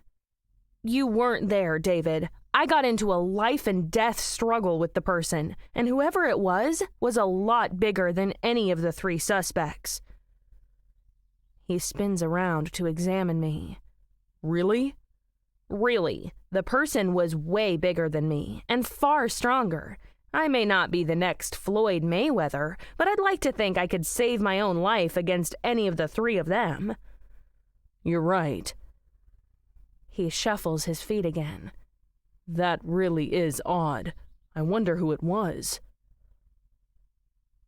The paramedics park their stretcher in front of me. Excuse me, sir, but we need to transport her now. David backs off. Of course. I'll follow you in my car. The paramedics try to lift me onto their contraption, but I slap their hands away. I don't need that thing. I can walk perfectly well. I take myself off and climb into the ambulance. I sit on the stretcher while the medics fuss over me. The vehicle starts, but I'm too tired to fight anymore. After a few miles, I recline back and let the rocking sway lull me into a doze. All the fight drains out of me on the trip to Peterborough Hospital. When the ambulance backs into the loading ramp, I let the medics wheel me into the bay. I let them do all the explaining about what's wrong with me. I don't say anything to the doctors when they examine me. I don't even talk to the X-ray tech who takes pictures of my chest. They park me in a room and leave me there. Don't ask me how long. I drift in and out of sleep between coughing and spluttering. What if David is right and I'm dying? I can't let that happen. I survived someone trying to kill me. Again, I can't die now. That would be the ultimate humiliation. Someone touches my shoulder and I snap alert. The first thing I see is a big round clock on the opposite wall. It reads 6 o'clock. I have to think hard to understand what that means. I must have been asleep through the night, and now it's morning. How are you feeling? That doesn't sound like any doctor I've encountered recently. In fact, the voice sounds oddly familiar. I turn to one side and find David Graham standing next to my bed. He smiles down at me. I frown. Is it morning? Yes, it's morning, and I brought a few people along to see you. Zach and Gilly materialize at his side. I close my eyes to hide my shame. I'm so sorry I borrowed your car without asking, Zachary. Don't worry about it, Mom, he breathes.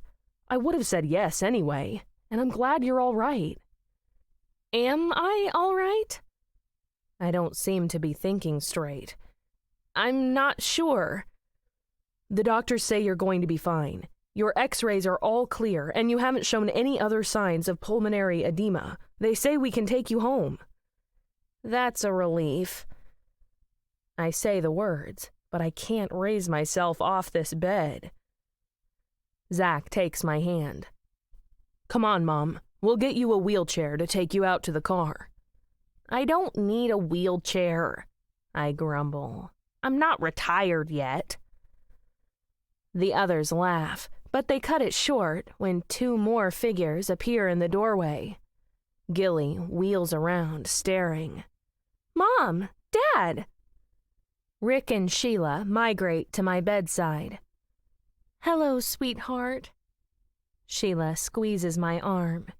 "We heard what happened, and we decided to come see how you are, Margaret. I'm sure you'll bounce back from this. You always do." "Thank you for coming." I clasp Sheila's hand. "I wish I could give you a more appropriate welcome, but I feel like an old dish rag." "You need to rest after your ordeal," Rick tells me. "You should go home, and Gilly, you can come home with us."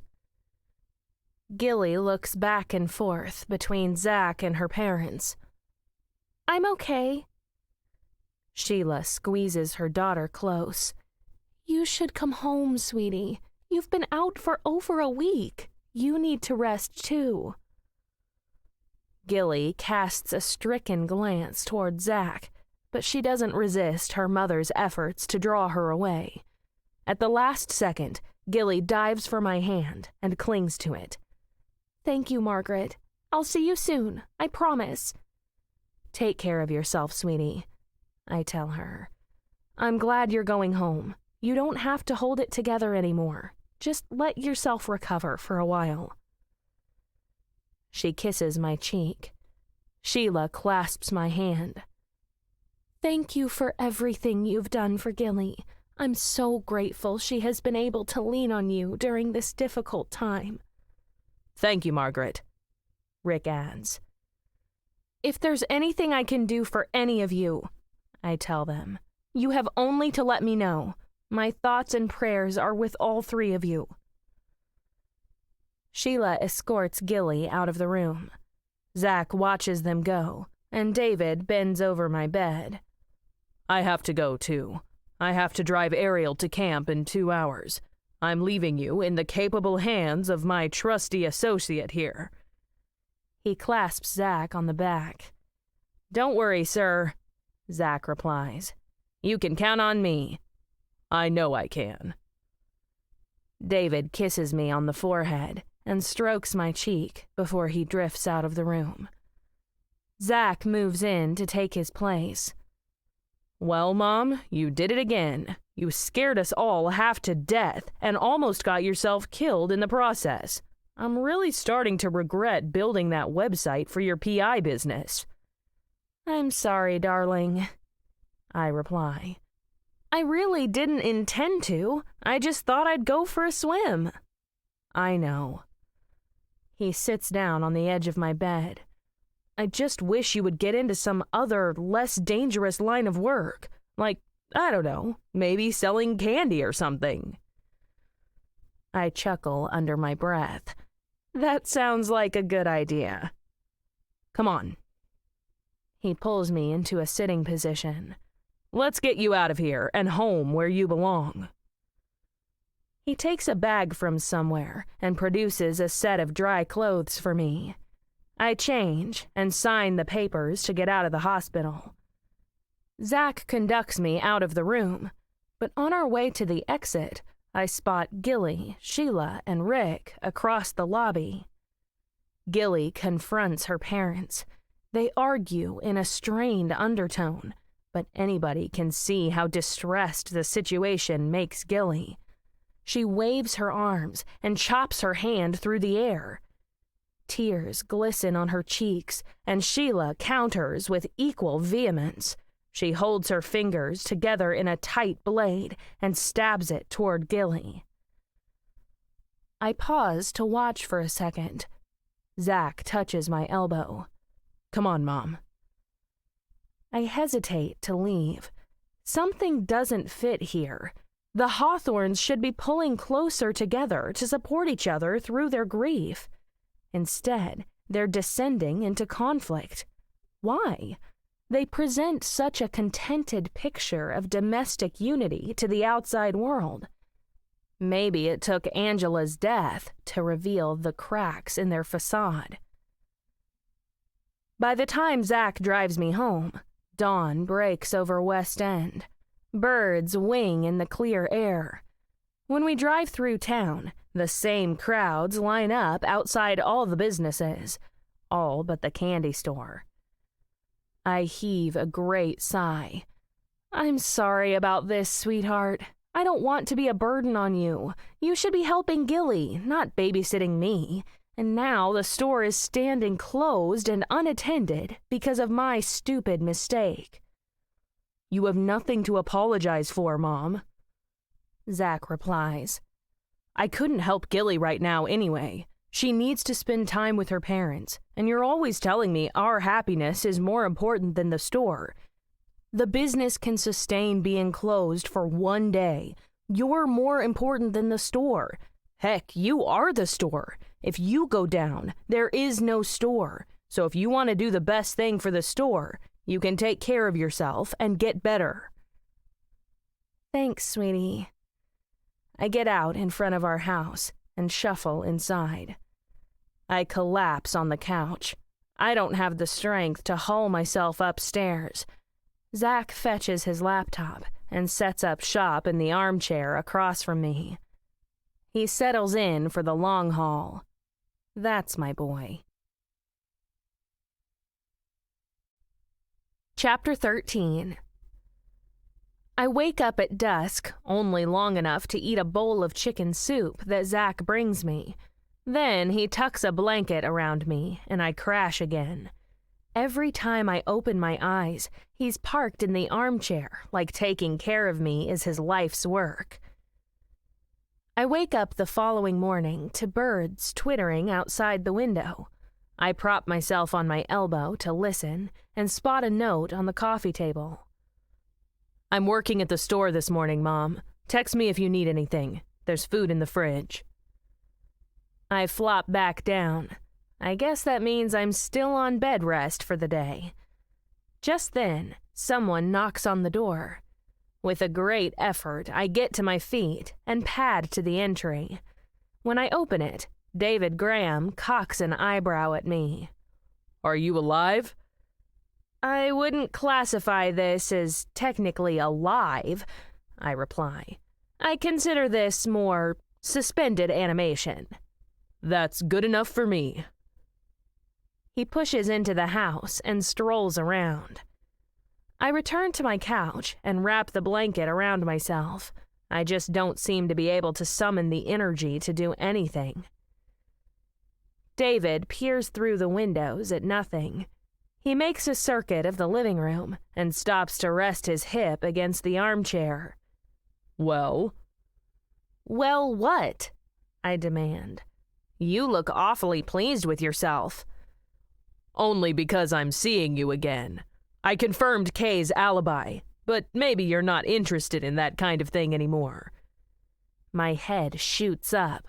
Confirmed it? With the boyfriend, you mean? The very same. He confirms they ate at the pizzeria. Then they went out to the Crazy Horse until 1:45, and then they took an Uber to her place, where he dropped her off before going home. She has an alibi. She isn't our killer. I blow my nose on a tissue. I knew it wasn't her. She's not big enough to drown me in the cove. So you say, and it couldn't have been either of the other two. So where does that leave us? I ask. We're out of suspects. Exactly. We're back at the drawing board. Did the forensics team find anything at the cove? I ask. Any clues at all to who attacked me? Nope. No footprints, no sign of scuba equipment, no tire tracks, nothing. We drew a complete blank. That's impossible! I snap. Someone attacked me. I didn't drown myself. A slight smile touches his lips. I don't think you did. They must have driven from town, I go on. They couldn't have walked. I agree.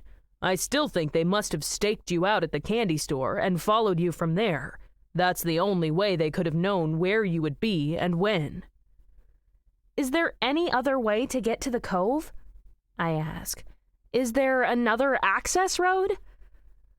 That road you took is the only way in, but even if there was another way, the attacker couldn't have taken it without you seeing them. The only way they could sneak up on you like that is if they changed into their scuba gear at the main beach and swum underwater into the cove.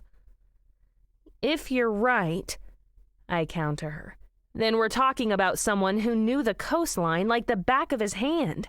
It had to be a local, which rules out all three of our suspects. That's right.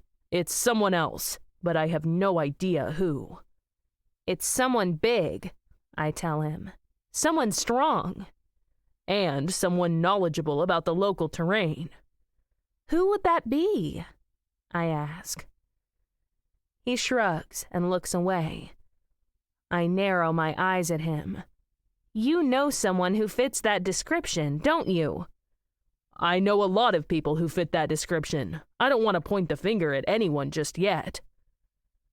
At that moment, my phone rings. I pick it up and check the screen. It's Zach. Hey, sweetie, how's it going? The instant I hear his voice, I know something's wrong. It's Gilly, Mom. She didn't show up for work this morning. It's nearly 10 o'clock and she isn't here. I sink into the couch. That's understandable, darling. She probably just decided to take the day off. She's been under a lot of strain lately. Give her a chance to... No, she didn't, Mom. He barks. She texted me last night to say she would be in this morning. She wouldn't just not show up without telling me. If she decided she needed to take the day off to rest and recover, she would have told me. You know what she's like, Mom. She doesn't just not get in touch about stuff like that. I frown.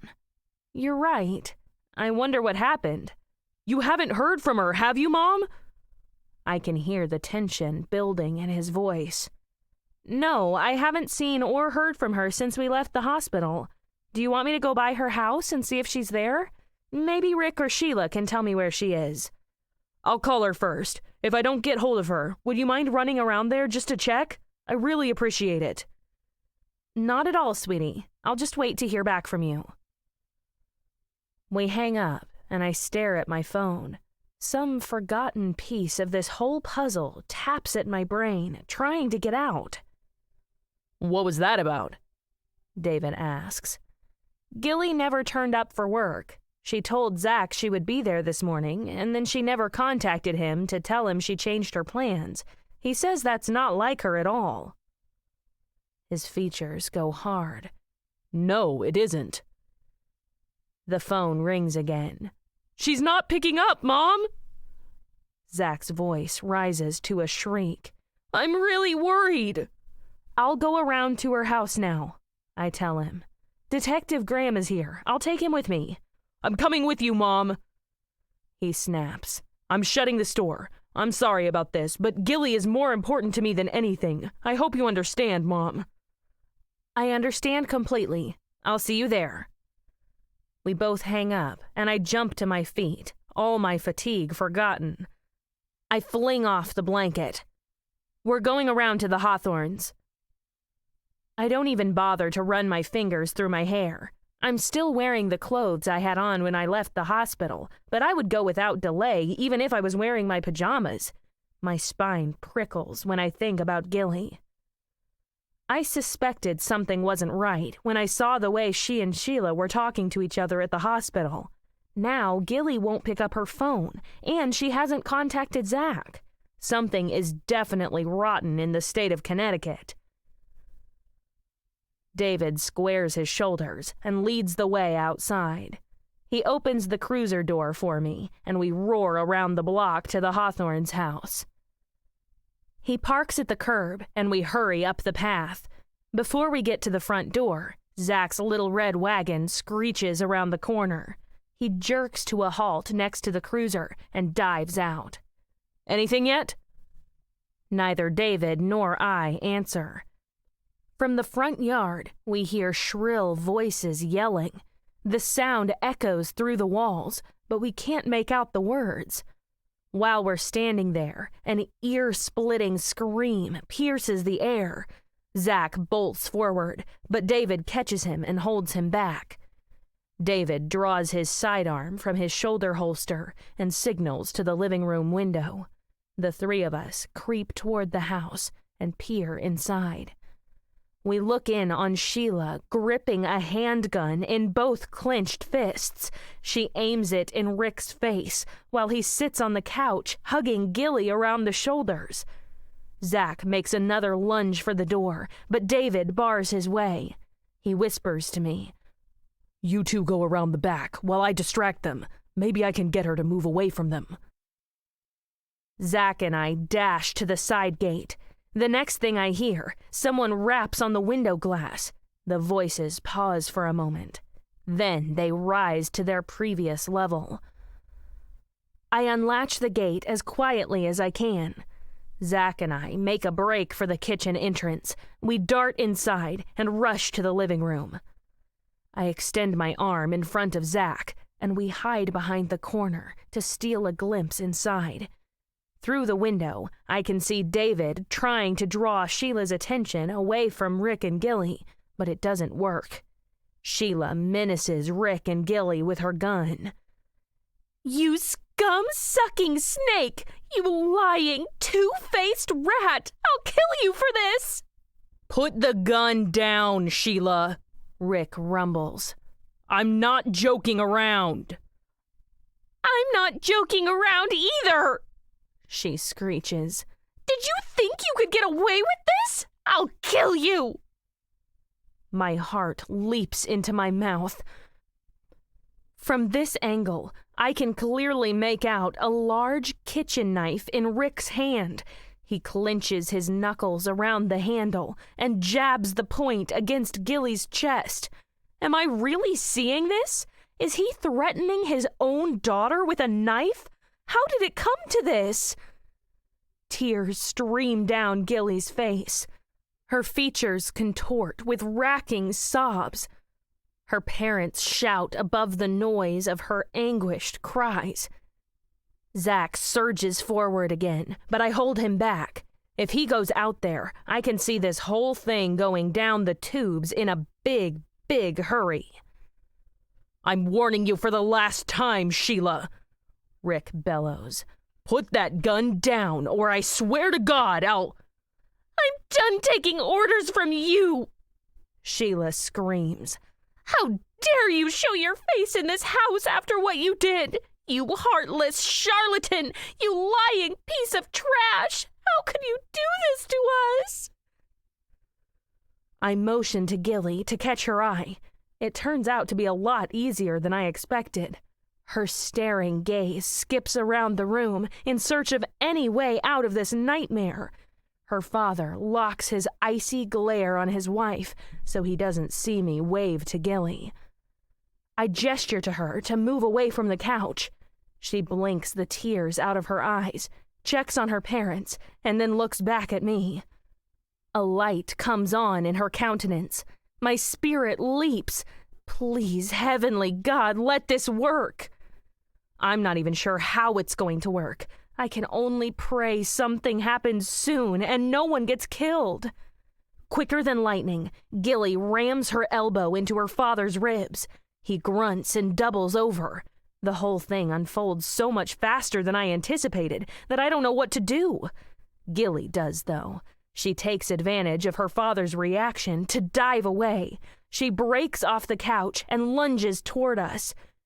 Before I can make up my mind what to do, Zach rockets forward. He plows past my restraining arm and charges into the room. In half a second, he tackles Sheila from behind. She pitches forward, and he rides her to the ground. He slams her face into the hardwood floor and hops on top of her. He straddles her back and wrestles the gun out of her hands. I rush forward and meet Gilly coming the opposite way. She flings herself into my arms and holds on for dear life. I can do this. I can hold this precious girl and comfort her after her ordeal. At that same moment, David runs in from the front. He shoves his gun in Rick's face. Freeze, Rick. Get down on the ground and put your hands behind your head. A sly grin spreads over Rick's face. He doesn't take that gun seriously at all. He raises his hand, still gripping the knife in one thumb. He dallies it around like a toy. Take it easy there, partner. Don't fly off half-cocked. This is just a little domestic dispute. Nothing to get bent out of shape about. David doesn't move. Drop the knife, Rick, and don't make any sudden moves. Get down on the floor and put your hands over your head. I won't say it again. Rick's features go hard and cold. He bares his teeth at David. Think about what you're doing, man. I don't need to think about it. In a blur of movement, David dives for Rick's knife hand. He seizes him by the wrist and wrenches his arm around. Rick yells in pain, but David only twists that arm harder. The knife tumbles to the floor, and Rick flips sideways. David wrenches Rick's shoulder so hard he has no choice but to drop to his knees. When he does, David kicks him hard against the backside and slams his face down on the floor. In a fraction of a second, he grapples Rick's hands behind his back and cuffs him. Rick tries to struggle and regain his feet. Hey, you can't do this. Get off me. This is an outrage. David tosses a pair of cuffs to Zach. You're under arrest for attempted murder, both of you. He killed my sister! Sheila shrieks from the floor. You killed Angela, you monster! How could you do this? You slept with my own sister, and then you killed her! I'll never forgive you for this! David looks back and forth between them. Is that true? Gilly speaks up from my side. He admitted it to both of us. He had an affair with Angela. I gasp out loud. That's awful! Kay found out and blackmailed Angela. Gilly tells us. She threatened to tell Mom. Dad helped pay her off to keep her quiet, but Mom found out anyway. David passes his shirt cuff across his brow. That explains where the money came from. Oh, I found out! Sheila thrashes and kicks on the floor, but Zach holds her down. I found out all your dirty tricks, you rotten, stinking waste of human flesh! I'll tear you to pieces for this! Keep your shirt on, Rick growls. Angela wanted me to leave you for her. Be grateful I stayed. I wouldn't have to put up with this right now if I did. Be grateful you killed her? Sheila roared. You slept with my sister! You slept with her in this very house, and then you killed her! David peers down at the man who used to be his friend. Did you? Of course I did, he growls.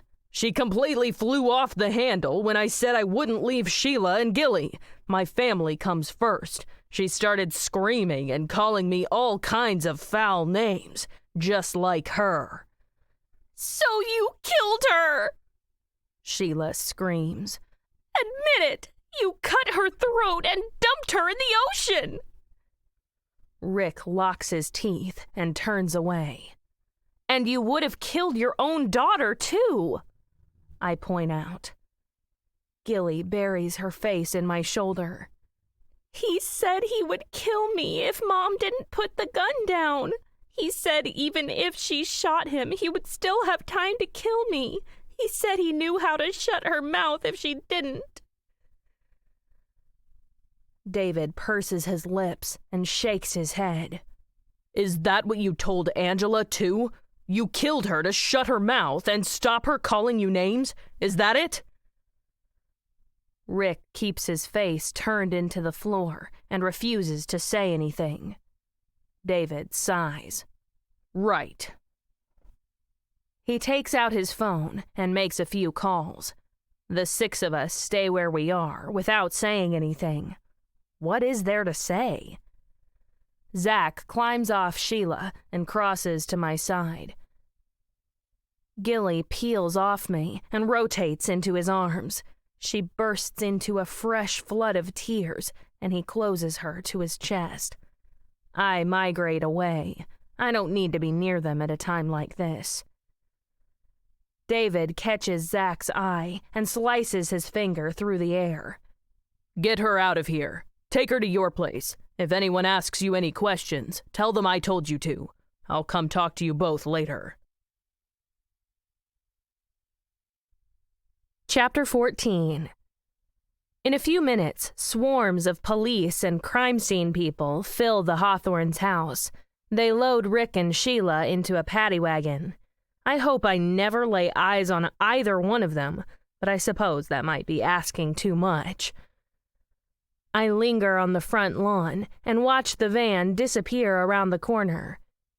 That's the end of that family. For all I know, it's the end of Gilly, too. How can a young woman survive a calamity like this? I hate to think what I'll find when I get home. David appears at my side. Do you mind giving me a statement for the record? I don't mind, I reply. But you must have seen everything through the window. I did, but I still need your statement. I cock my head to study him. He keeps glaring up and down the street, back to the house, and around the yard. Are you okay? He swivels to look away again before he answers. Do you want to know something funny? I don't think I'm okay. I don't think I'm okay at all. There's nothing funny about that, I remark.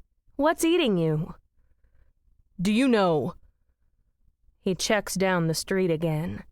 This is the first time I've felt what you've been trying to tell me all along. I just don't know if I want to live in a world where this kind of thing happens. Rick was my best friend. Now he's a murderer on his way to prison. He tried to kill his own daughter to protect himself. Nothing is what I thought it was.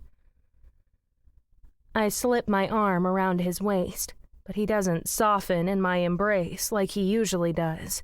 He stays stiff and distant. I know how it is. He doesn't even hear me. I don't like this job. I don't want to do this job if I have to preside over one of the best families in town falling to this. Why did I have to be here to see this? Why did I have to be the one to place my own best friend under arrest for murder and attempted murder? The whole world is rotten, and this job gives me a front row seat to view it all play out. What's the point? Is this what my life is? Is this the kind of poison I'm bringing into Ariel's life? I don't want to do this. It's not worth it. It's not worth my sanity when I could have a nice, clean, innocent, decent job helping people out. I indulge in a little smile to myself. You mean like selling candy or something? His head whips around to stare at me. What? You could always sell candy. I know a store in town that's hiring. He blinks. Then he turns away, shaking his head again. I don't think I'm cut out for that. No, you're not. I squeeze him again. I try to impress some warmth and softness into his body where it ought to be, where it always has been, and where I know it will be again. You're cut out to be a cop, and you've spent the last 15 years dedicating yourself to helping people in that role. This is the first time it's touched your personal life, and you're feeling it. You lost someone you love today, and that's nothing to sneeze at. That doesn't mean you're not a good cop. It doesn't mean you should stop being a good cop. You've been a beacon to this community for years, and everyone respects and admires the work you do. You don't want to give that up. You just need time to process what happened today. We all do. He hangs his head and lets out a shaky breath. You're right. I shouldn't let it get to me. Why shouldn't you let it get to you? I counter. Letting it get to you means you're human. It means you still have a heart. It means Rick meant a lot to you. Their family meant a lot to you. They helped you get through the lonely years after you lost your wife. That's a priceless gift, and what happened today doesn't negate that. Think about Gilly. She still needs you. I'm sure she's grateful that you were the one to arrest her parents and not some stranger. She's going to need to lean on all of us, and that includes you. I sense the slightest melting of tension in his torso. He eases into me and drapes his arm around my shoulders. I'm going to need to lean on you for this. I hug him tight. You can lean on me as hard as you want. I'm always here. You know that. I know. His lips fall on my hair. I love you for that. I couldn't do this without you. I raise my mouth to kiss him. He tastes and smells so good. Do you still want to take my statement? Later. I want you to go home and check on the youngsters. I stare up into his impossible blue eyes. Are you going to be okay if I leave? I'll be fine, as long as you say I can come over to your place afterward. You know you're always welcome, I tell him. You don't have to ask. Thank you. He kisses me again. I don't think I could get through this if I didn't have you. We kiss one more time, and I stroll away to my own house. The weight of today's catastrophe crushes me to the ground, but my own grief and depression pale compared to the people who need me most. I walk into the house and find Gilly alone in the living room. She scans a magazine with puffy, bloodshot eyes. I sit down next to her. Are you okay, sweetie? She glances up, and I see tears brimming against her eyelashes. Don't ask. Okay, sweetie, I won't. I'm just so grateful you're safe. I couldn't think of anything happening to you. I pat her leg. Where's Zach? He's upstairs taking a shower. He said he needed to wash the horror off his skin. I groan and slip my arm around her. Oh, darling, I'm so sorry. She settles into me and sniffs. When she speaks, she whispers in a tiny voice. Thank you, Margaret. Thank you so much for being there. I thought I was dead, and then when I saw you and Zach around the corner, I knew everything was going to be all right. I can't stop hugging her against me. I wish I could make everything all right, darling. I wish I could wave a magic wand and put everything back to the way it was before. Just know you always have a home here. You always have a family that loves you and will always take care of you. It doesn't matter what happens with your parents. You're home here, darling, always. Her whole frame trembles in my grasp. Thank you, Margaret. A few minutes later, Zach comes downstairs wearing different clothes. His wet hair sticks to his forehead. He shakes his bangs out of his eyes when he sees me. Hey, Mom. Did the detective send you home too? Yep, he's going to stop by later to get my statement. I imagine he'll want the same from you two, too. I stand up to make room for him on the couch. I think I'll go see what's in the fridge for dinner. I make myself scarce and leave the two young people alone. If anyone needs to lean on each other right now, it's those two. I expect Gilly will be spending a lot of time in my house in the near future. I lose myself in making a pan of potatoes au gratin and salad for dinner. I wouldn't be surprised if everyone loses their appetite tonight, so I decide to keep it simple. Afterward, I pass the living room on my way to put my apron in the laundry. When I do, I spot Zach and Gilly sitting side by side on the couch. He works on his computer while she reads a book. That's good. At least they're doing something. I set the table for 4, but I don't bother to call them to the table. I lay the food out and go upstairs. When I get to my own room, I understand how Zach feels. I want to pour scalding hot water on my skin to clean the taint of today off myself. I want to burn my clothes and cut off all my hair. I want to start my life over without today in it. If I did that, I would have to lose David.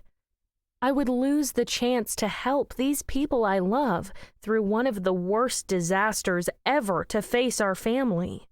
We all went through this together, and we're all going to have to recover together. That's the only way. I change my clothes and put my old ones in the laundry basket. Then I settle down in the armchair by the window and drift away, watching evening creep through the neighborhood outside my window. Life seems so simple when you let nature envelop you. The birds keep singing. The squirrels keep chattering. The sun keeps moving across the sky. Those things don't ever change, no matter how bad it gets in the human world. Why do we have to complicate everything for ourselves? Why do we have to make it so darned hard just to live decent lives? Why can't we live like the birds? They fly around getting their food and building their nests. They don't go out of their way to destroy their relationships and to hurt the people they love. They exist close to the elements. The seasons and the sun and the rain determine what they should do. That's as difficult as their lives ever get. That's difficult enough for anybody. Why should we make it worse with all these horrendous atrocities against each other? I can't think like that, or I'll fall into a funk like David. He's always been there to help me out of mine. When solving murder cases made me despondent and lose faith in life, he always kept his head above the water. Now he needs me to hold us both up. I watch the stars and moon come out. I don't want to do anything more than that, but I get too hungry to stay by myself. When I leave my room, I see the light on under Zach's bedroom door. The half-eaten pan of potatoes still sits on the table. Zach and Gilly's plates rest in the drying rack. The unused place settings still wait for me and David to eat dinner. Maybe he decided to skip taking our statements for tonight. The instant that thought crosses my mind, a knock drums on the front door. I open it and let David in. He drags his feet past me and slopes off to the living room without a word. I follow him in there, and he collapses on the couch. He rests his head back and closes his eyes. I don't want to be alive. I sit down next to him and take his hand. You're not the only one. He cracks one eye open. How's the girl? Not good, but that's to be expected. I don't think she and Zach will be ready to give you a statement tonight. I don't think I will either, to tell you the truth. That's okay, he mutters. I couldn't face it anyway. I just want to sit here and stare into space for a while. You can do that. I take his hand. Did Rick or Sheila give a confession yet? They both did, and Kay is under arrest for blackmail and receiving stolen property. Apparently, Rick gave her a diamond brooch as part of the payoff to keep her quiet. It was valued at $50,000, and it was handed down for 7 generations in his family. It was kept in a safe deposit box at the bank and belonged to a trust of which Rick was one trustee. He took the brooch without getting the right authorization from the other trustees, so technically he stole it. Did Kay explain why she stole that money from the flower shop? I ask. Why would she do that if she planned to extort hundreds of thousands of dollars from Angela? Apparently, she did it to hide the fact that she planned to extort hundreds of thousands of dollars from Angela. She plotted the whole thing out in advance. She knew Angela would fire her once the blackmail started, so Kay stole the money specifically to get arrested. She concocted the whole thing to give Angela a pretext for firing her. She did it so no one would realize Angela fired her for blackmail. I shake my head and whistle. That's pretty devious. I'm amazed anyone would go to such lengths to do something so evil. She got a lot of money out of Angela. That could motivate anyone to go to extremes. I incline my head to one side to get a better glimpse of his face. We don't have to talk about this if you don't want to. He sighs again for the millionth time. I get the impression I'm going to be hearing that sigh a lot from now on. That's all right. I guess I need to talk about it, and you're the only person I can talk to about it. Just let me know and we can drop the whole subject. I'm just worried about Gilly, you know? He goes on.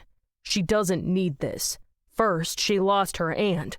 Then she found out her father was the one who killed Angela. Then her mother threatened to kill her father, and her father threatened to kill Gilly.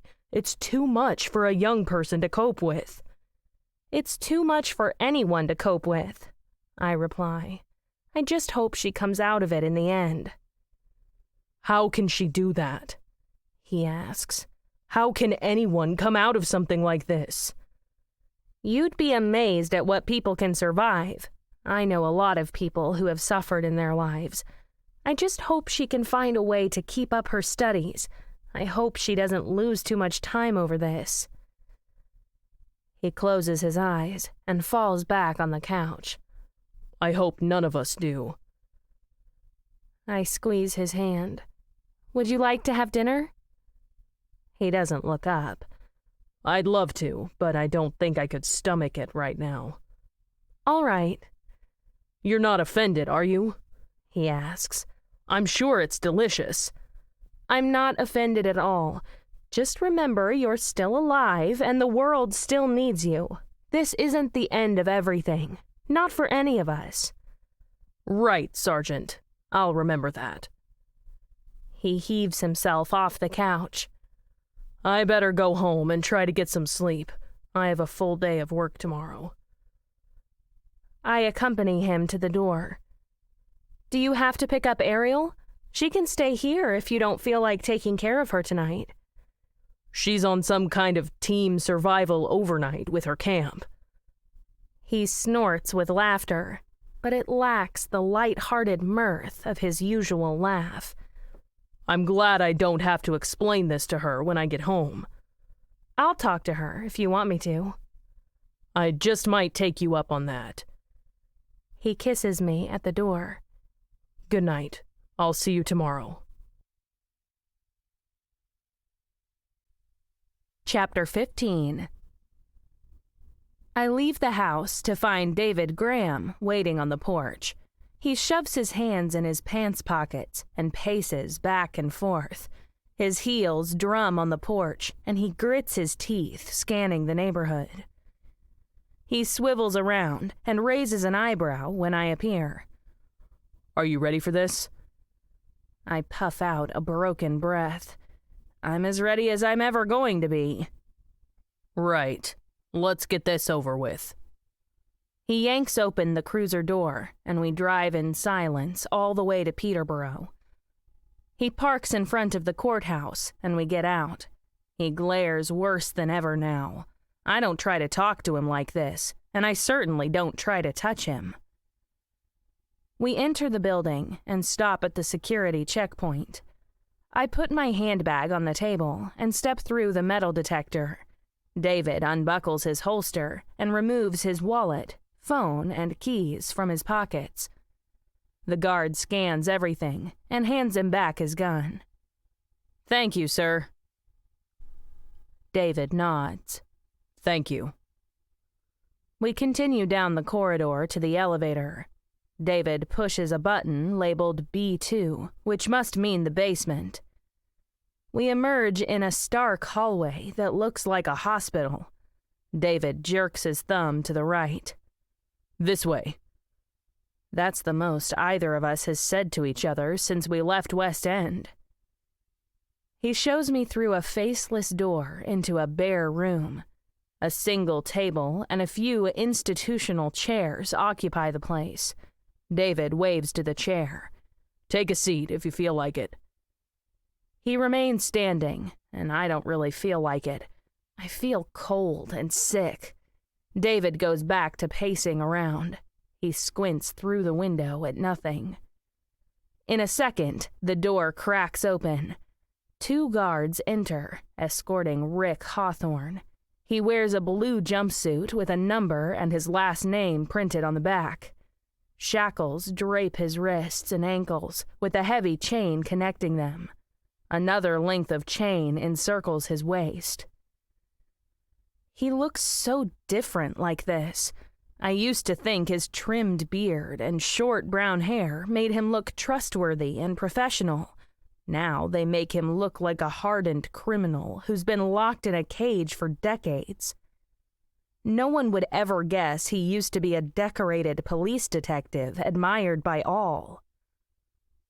The guards conduct Rick to a chair, seat him in it, and then retreat to stand watch by the door. I'm glad they're here. I wouldn't want to face Rick Hawthorne alone.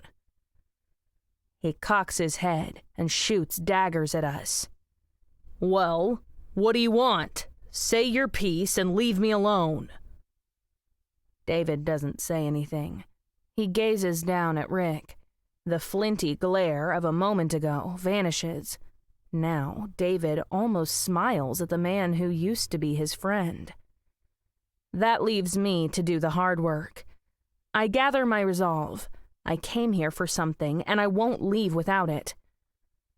Actually, Rick, I'm the one who wanted to talk to you. About what?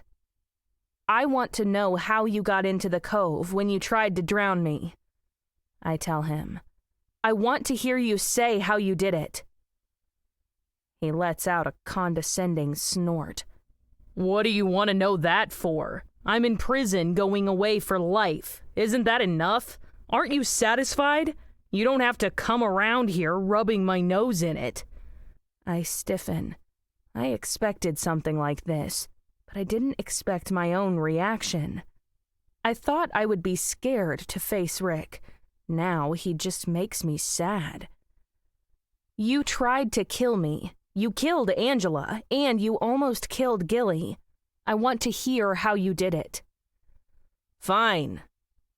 He throws himself back in his seat with a loud clatter of chains. I happened to drive past the candy store, and I saw your light on. I looked through the window and realized you were working late. That gave me the idea to shut your meddling hole once and for all. So I watched you. I followed you out to the coast road, and when you turned off, I guessed you were going to the cove. So, what did you do? Did you go get scuba gear to sneak up on me? I had the tanks in my car already, he replied. I didn't have to go anywhere. Where did you change into your gear? I asked. Did you go to the main beach? He chuckles low. That sound gives me the creeps. I know a lot more about this area than you think. I used another side road I know about. There's an underwater channel that cuts under the cliff to feed the cove. I swam through that. How did you see me in the dark water? I asked. I have a night vision lens on my mask. Is that all you want to know? I glance at David, but he still doesn't make any attempt to participate in the conversation. That surprises me more than anything. When I told him I wanted to question Rick, David said he didn't want to see the man again. I still thought he would say something. I didn't think he would treat his former friend like a stranger. Go on and say it, Rick snaps. You want to get it off your chest, so you might as well just say it. I turn back to him. Say what? I didn't come here to say anything. He sneers in my face.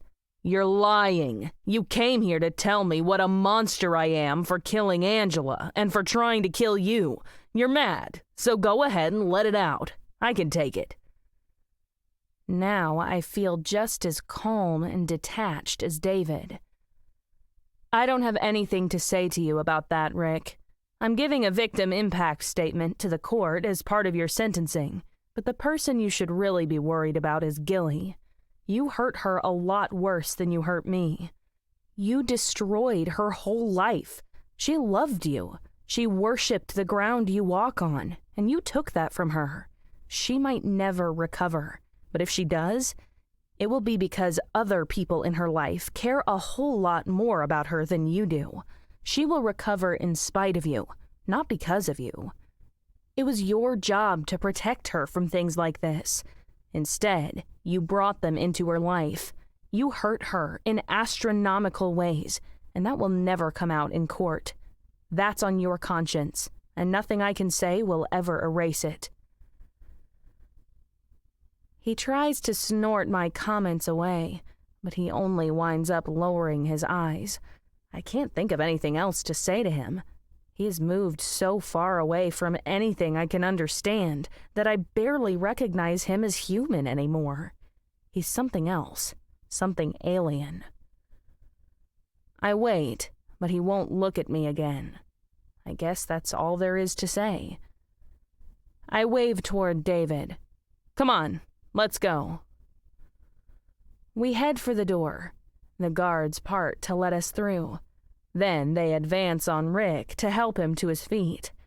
Just before we leave the room, Rick calls out, Hey man, aren't you going to say anything to me? We're friends after all. David stops still. He seems to collect himself before he turns around to confront Rick. When he speaks, he murmurs low in a soft undertone. We're not friends. You threatened to kill your own daughter. We could never be friends again. I don't even know who you are anymore. Rick tries to bluster. You don't know what you're talking about. You don't know anything about it. You're wrong, man. I have a daughter. I know all about it. David smiles, more to himself than to anyone else. Do you know something? I used to look up to you. You had a loving wife and a beautiful daughter and a nice home. You had all the things I didn't have and that I wanted. I thought you were so much better off than me. I thought maybe I didn't deserve those things, and maybe that's why I had to live alone. Now I have a daughter, and do you know what? If someone pointed a gun at me, I would put her behind me to protect her with my body. I would stand between her and the gun. That's what love is. That's what a parent does for their child. But you didn't do that. You held a knife to your own child to protect yourself. I thought I knew you, but someone who could do something like that, well, I don't know if we ever were friends. I don't know you now. I don't think I ever did. He rotates away, and we walk out of the room. We go through the same routine in reverse to leave the courthouse. We get in the cruiser and start the journey back to West End. The highway basks in the summer heat. The trees throb with vibrant greenery, but I still can't shake the chill of the courthouse. No amount of heat will ever dispel the icy, cringing winter in my heart. David and I don't speak driving back to town. We both said it all in that little room. It's true that crime doesn't pay. We live on the right side of the law. That's the only place to be. But we pay a cost for being good and doing the right thing, too. I suppose no one gets off scot-free in this life. David breezes past West End and drives out to the beach. He cruises past the holidaymakers and their colorful umbrellas and their stripy towels. He motors beyond the Overlook Hotel to a stretch of coast where the tourists don't go. He parks on the shoulder, and we both get out. A blustery wind hits me in the face and tears my hair back. It flattens the sedge grass sprouting on the dunes. Waves tumbled onto the sand and hiss up the beach. David migrates to my side. Without a word, we meander down the dunes, but we don't approach the beach. We find a dry spot and sit down. He props his elbows on his knees, and I sit cross-legged. The sand radiates warmth and earthy goodness into my bones. We gaze over the water to the distant horizon. That straight line of blue haze doesn't judge. It doesn't hurt anybody. It lies there perfect and uninterrupted. It offers some solace to the horror and heartbreak. I could sit here staring at that mirage forever. I could lose myself in it, but only as long as David's here. He understands. He knows how I feel, because he feels the same way. He suffers the same misgivings and angst-ridden questions. He stares the same shade in the face.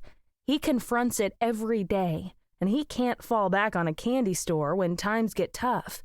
He has to deal with it all the time. I know he feels the same way about me.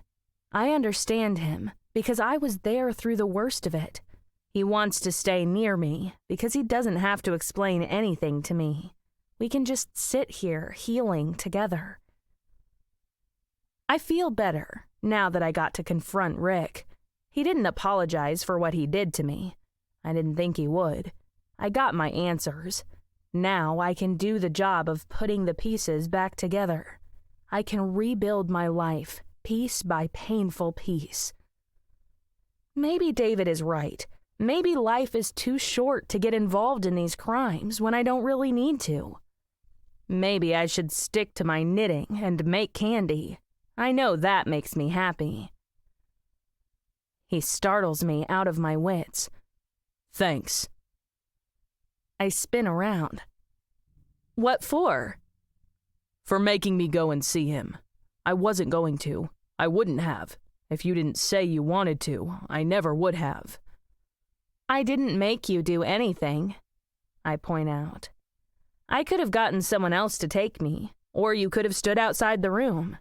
Maybe you wanted to see him and didn't realize it. He gives a soft huff of laughter. Maybe. It would be just like you to pick up on something like that when I didn't pick up on it myself. I slip my hand through his elbow. You're welcome, by the way. Are you glad now that you said what you said to him? I'm glad, but I don't think it will make much difference to him. I'm sure he'll just go on telling himself he's the victim in all this, and I don't know what I'm talking about. At least you got clear in your own mind what makes you different from him. I offer. You know what a good person would have done in the same situation. A good person wouldn't sleep with his wife's sister, he counters. Exactly. A good person would do a lot of things differently. A good person would probably do everything differently. He lets his weight sag against me. Are we good people? We're not behind bars for murder and extortion, if that's what you mean. No. I guess we can be grateful for small mercies. He cranes his neck around to kiss me on the head. We can be grateful for a lot of things. I go back to scanning the distant blue. I'm grateful for you, he whispers. I rest my head on his shoulder. I'm grateful for you, too. Chapter 16. I set a large, white frosted cake on the trestle table near the barbecue. David holds court behind it, flipping sausages with an enormous pair of tongs. He nods to the big plastic dome protecting the cake. Good thinking, covering it with that. I didn't want to get sand in the frosting. Laughter attracts my attention to a bunch of people making their way toward us. A horseshoe of tables sections off food, beverages, and desserts for West End residents. Beyond that, the usual tourists observe the festivities with interest.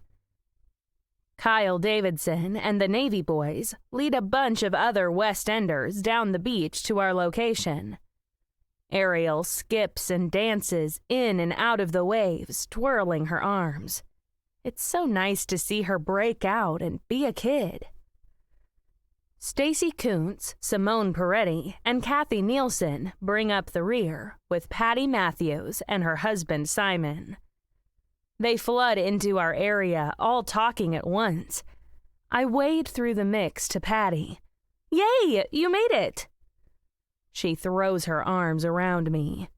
"I wouldn't miss this for the world.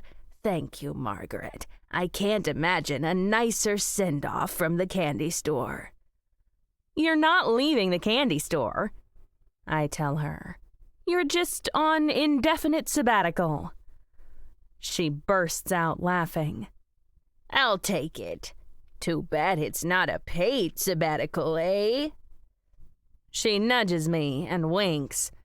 I have to laugh, too. Wouldn't that be something? She waves Simon over. "This is my husband, Simon.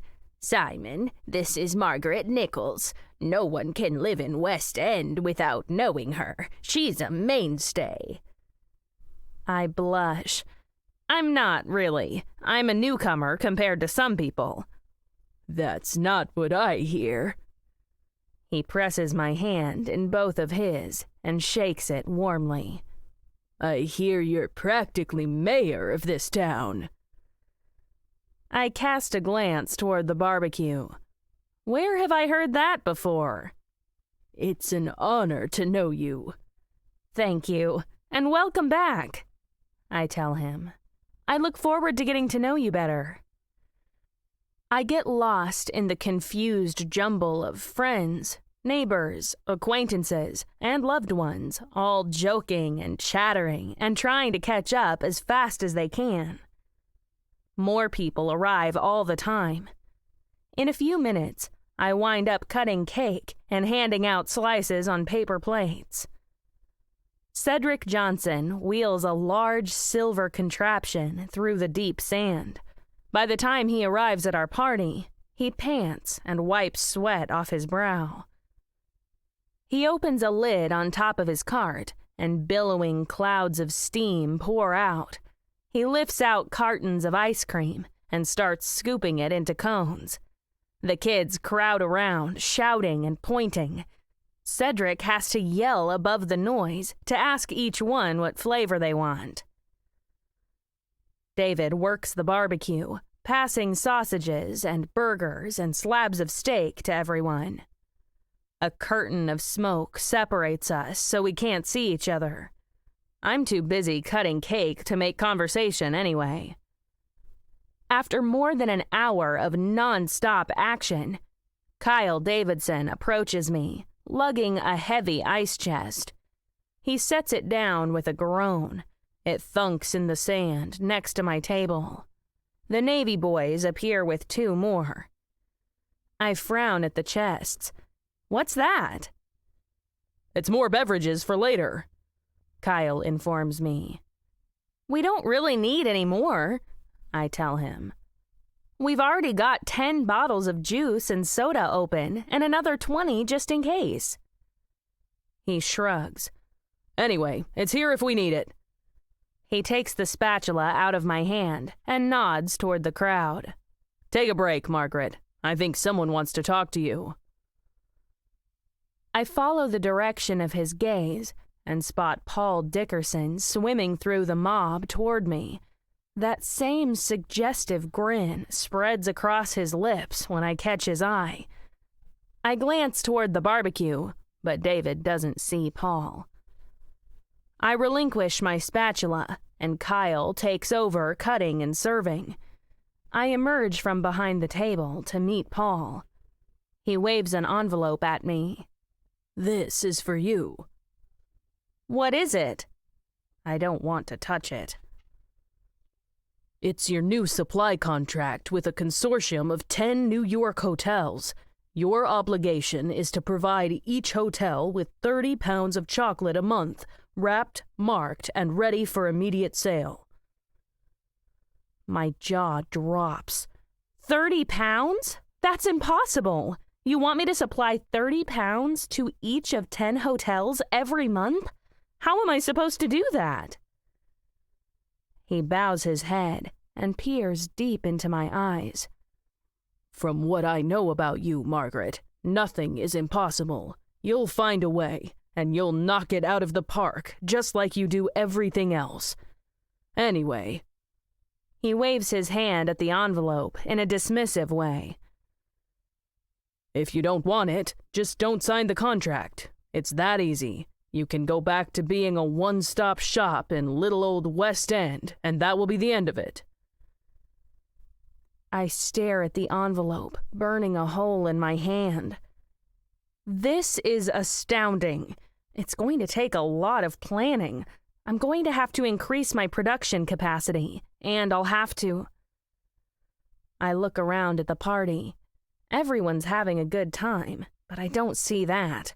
All the myriad obstacles to completing this contract rush into my mind. Paul waves again. I'm sure you'll work it out. If you have any questions, you can get in touch with me. He vanishes into empty space, but my head won't stop spinning. This contract changes everything.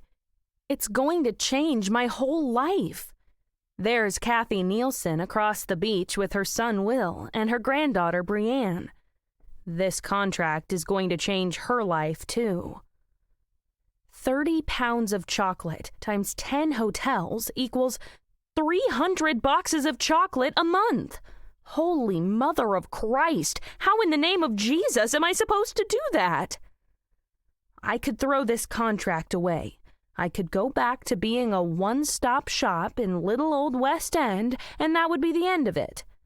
I already know I won't do that. I never turned my back on a challenge yet, especially not one that involved the candy store's success. Zach would never forgive me if I turned down this contract. He's been angling to turn the candy store into a national concern for ages. He'll want me to do this, and he'll help me too. I hired 2 recent high school graduates to help run the store. It looks like I'm going to have to hire more so I can devote myself to making chocolate full-time. Oh, look, here comes Zach, and yes, there's Gilly by his side. I wasn't sure they would make it to this party. I don't see either of them much these days.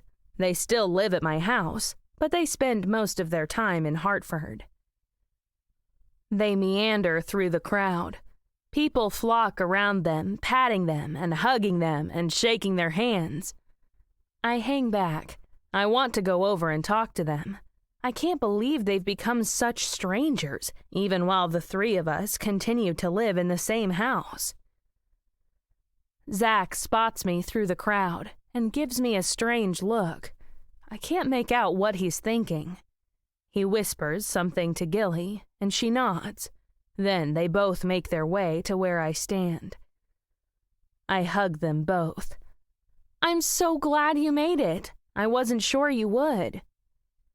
I wasn't sure either, Gilly confesses. I wasn't sure I wanted to face all these people. I'm glad you're getting out and about. I know it's asking a lot. You look really good. How are things? Things are... She casts a sidelong glance at Zach and bursts into a grin. I haven't seen that grin in a long, long time. Go on, Zach urges. You want to tell her, so you might as well go ahead. She's going to find out soon enough anyway. I look back and forth between the 2 of them. Tell me what? Gilly shuffles her feet. My parents sold our house. They both need the money to pay for their defense counsel, so they decided to sell it. Oh, sweetie, I gasp. I'm so sorry. That must be hard on you to lose the only home you've ever had. It's actually a good thing, she replies. I don't think I ever want to set foot in that house again. It's nothing but a whole lot of bad memories to me now. Anyway, we just had a meeting with the district attorney down in Peterborough. He worked it out with the court that they reclaimed all the money Kay extorted from Angela. Angela didn't have children of her own, and she named me in her will as her heir, so I'm inheriting all that money. Wow! I exclaim. That's wonderful! Yeah, it means I can pay off all my student loans and pay for graduate school without borrowing anything. My eyes pop. You're going to graduate school after all? Oh, sweetheart, I'm so proud and relieved. I wasn't sure you would go ahead with it after everything that happened. I wasn't sure either, she goes on. For a while there, I just wanted to hide in my room and forget, but I'm back now. I'm ready to move ahead with my life and make something out of this rotten situation. I hug her again. I don't seem to be able to stop hugging her. I'm so pleased for you. You deserve everything good that life has to offer. She smiles and blinks back tears of happiness. Thank you. Thank you for all your support. I couldn't have done it without you and Zach. I didn't do anything, I counter. Zach is the one who did everything. Yeah, he did. She slips her hand into his. I can't stop feasting my eyes on this pair of beautiful young people. I couldn't be happier for both of them. We're going to get something to eat, Mom, Zach tells me. This looks like a party for the record books. They drift off into the crowd. I gaze after them in a dream until David touches my arm. Are you okay? I'm wonderful, I sniff. It's just really good to see them. I know what you mean. He observes Zach and Gilly moving down the buffet table. It gives you hope for the world, you know? I nod, too overcome with emotion to say anything.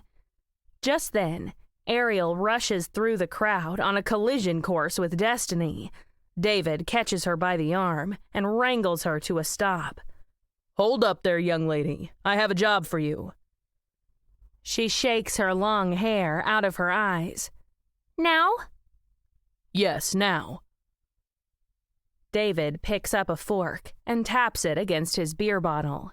He raises his voice above the racket. Can I have your attention, everybody? The party falls silent. What is he doing? He straightens up and calls over everyone's heads. As you all know, we're here to celebrate the return of Simon Matthews to our lovely town and the reunion of him and his wife Patty after nearly 30 years apart. Let's all give them a round of applause. Cheers break out around me, and I clap along with my friends. I couldn't be happier for Patty and Simon. I don't think I need to remind you all, David goes on, that this party was organized by our very own Margaret Nichols. When I look around this group, I don't see a single face she hasn't touched or a life she hasn't helped. She only moved to West End a little over a year ago, and she's already changed all our lives for the better. I blush down at my shoes. I didn't know this speech was going to turn into a eulogy for me. I probably would have stayed home if I had known. There's no one on this beach Margaret hasn't helped more than me. She brought me back to life when I was a lifeless skeleton, and she's been my partner in crime fighting ever since. I can't imagine life without her, and I don't want to think about it. I don't want to face another day without you by my side, Margaret. Before I can say a word, he drops on one knee and takes out a black velvet box out of his pocket. He cracks it open and holds it out to me. Margaret Nichols, will you please do me the honor of becoming my lawfully wedded wife?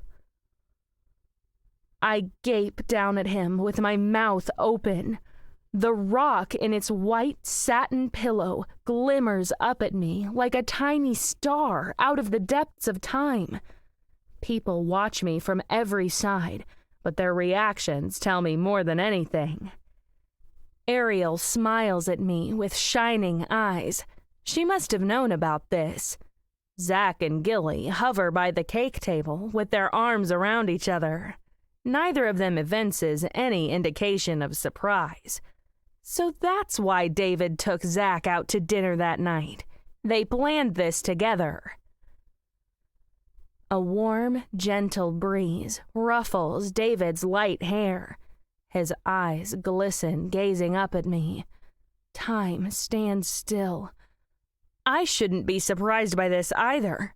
God, I love him. I've loved him so much these past months. My heart aches every time he and Ariel go home to their own house.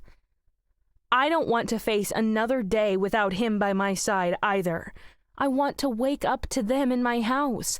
I want to share every meal together like a real family. I want to experience all the joy and heartache together. I want to watch Ariel grow up and succeed. I want to help her through that, and I want to help David face his challenges too. I nod again, but words fail me. Nothing exists but his eyes. They shine with a deeper, profound meaning than the ring in that box. I don't need any diamonds besides those two glinting sparkles in his eyes. Those are my priceless treasures. I could never give them up. I feel him slip the ring on my finger, only at a great distance. I'm going to marry him. I'm going to marry those eyes. Cheers ring in my ears, louder this time, and pounding my eardrums from all sides. But none of that matters. He's here. He's with me. He stands up and hugs me. Then he kisses me. But it all happens so far away, I don't really feel anything. I float 10 feet off the ground, watching all this occur at a remove from me. Maybe I'll never come down. Maybe I'll live in the clouds for the rest of my life. Ariel rushes up behind her father and flings her arms around both of us. She rests her head against his back and closes her eyes. I'm marrying her, too. Now we'll be a real family, as if we weren't one before. The crowd swirls all around me. People touch me and hug me and congratulate me. Stacy's face drifts past my sight. Tears pour down her face, and Simone dabs a handkerchief to her eyes. Behind the cake table, Kyle cracks open the ice chest and pulls a bottle of champagne from a bed of ice. He pops the cork and pours the fizzy concoction into plastic wine glasses. In a few minutes, everyone sips their drinks, and the babble of conversation continues. A whirlwind of emotion spins me in a vortex, trying to understand what just happened. I'm engaged to David Graham. I'm going to stop being a single middle-aged woman and start being a married middle-aged woman. I never thought I'd get married again. I thought I would become a nun or something. I never thought I'd meet a man like David. I never thought I'd feel this way about anybody. The crazy thing is that I feel this way about Ariel, too. I want to spend the rest of my life with both of them. They're a package anyone would be delighted to marry. Zach sidles up to me out of the throng. He slips his arm around me and kisses my cheek. I'm proud of you, Mom. I'm proud that you're my mother. I admire you. I hope I can be like you someday. My cheeks flush hot. Thank you, darling. I feel the same way about you. We stand there hugging for a while. I know every face surrounding me. They all beam at me. They wish me well, and I wish them well. We'll go on taking care of each other and building the life of our dreams in this town. Zach squeezes my shoulder and chuckles. I better go get myself a glass of that bubbly before they drink it all. He starts to walk away, but I stop him. Hold on a second, sweetheart. I need to talk to you about something. He raises an eyebrow, turning around to face me. It's nothing serious, I hope, Mom. You're not having second thoughts about marrying the detective, are you? Of course not. It has nothing to do with that. What then? He asks. I pull the envelope out of my pocket. I think you better take a look at this. He pulls away. What is it? It's a contract to supply 10 hotels in New York with 30 pounds of chocolate each every month for the indefinite future. That means packed, wrapped, ready for sale chocolate. He stands still and stares at me. For a minute, he doesn't react. All of a sudden, he breaks into a grin. It sounds like you're going to be busy for a while, Mom. Don't make a joke out of this, Zachary, I return. This affects you as much as it does me. You've been talking about taking this business to the next level for a while. Did you really mean it? His smile evaporates. I meant every word of it, Mom. The candy store is good enough to go national, and this contract could be the first step on the road to make that happen. I believe in this business. That's why I'm going to business school. I want to see it succeed. If you're serious about it, you can start by reading over this contract from a business perspective. I hold out the envelope to him. You keep calling yourself my business partner. Now's your chance to prove it. He eyes the envelope for a second. Then he gingerly plucks it from my fingers. All right, I'll give you my professional opinion tomorrow. If I do this contract, I go on, I'm going to need your ongoing support. I know you're going to be in school and everything, but I'm going to need you to take an active part in running the business on the side. I can't hold it all down on my own. I might have been able to keep a one-stop shop running by myself, but not this. I hear you, Mom. He rotates the envelope over and over in his fingers, deep in thought. We might need to invest in some new equipment, maybe even a licensed kitchen. I was thinking the same thing. He nods abstractly to himself. Then he points at me. I tell you what, let's have a business meeting tomorrow in your office. We'll go over everything we need to do. We'll research on how much capital we might need to invest. We could also talk to Kathy about hiring someone to do the packaging. We could cut her out entirely. I don't necessarily want to do that, I counter. I think she likes doing the packaging. We better talk to her about that, he replies. She might like doing it for the occasional box of chocolates. If she agrees to this contract, she might have to give up her craft shop. Besides, she might not agree at all, and then we would have to hire someone else. I close my eyes in relief. Thank you, sweetheart. Thank you for supporting me in this. You bet, Mom. He hugs me with one arm again. Your success is my success. We're doing this together. I wouldn't hang you out to dry. We look around the party together. So many people cluster around the cake table that we can't even see the champagne anymore. David and Gilly stand off to one side talking, and she laughs. Her cheeks light up the way they used to do before she lost her parents. Zach sighs. Well, I guess I'm going to miss out on the bubbly after all. You know, son, I remark, I think Gilly should live with us permanently. I don't know what your plans are, but I want to give her a stable home. When her parents got arrested, I told her she would always have a home and a family with us. I want to make good on that promise, and she needs a place to call her own. I want her to move in with us for good. If you two aren't solid, she could use the spare room. He doesn't react right away. I start to worry.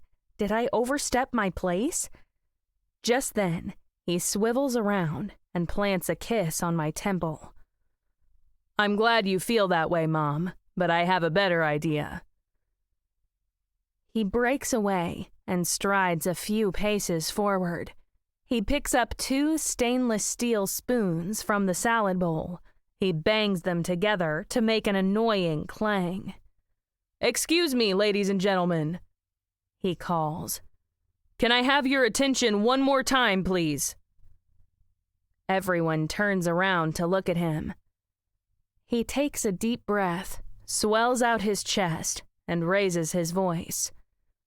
As you all know, the town of West End suffered a terrible tragedy several weeks ago when we lost Rick and Sheila Hawthorne under the worst possible circumstances.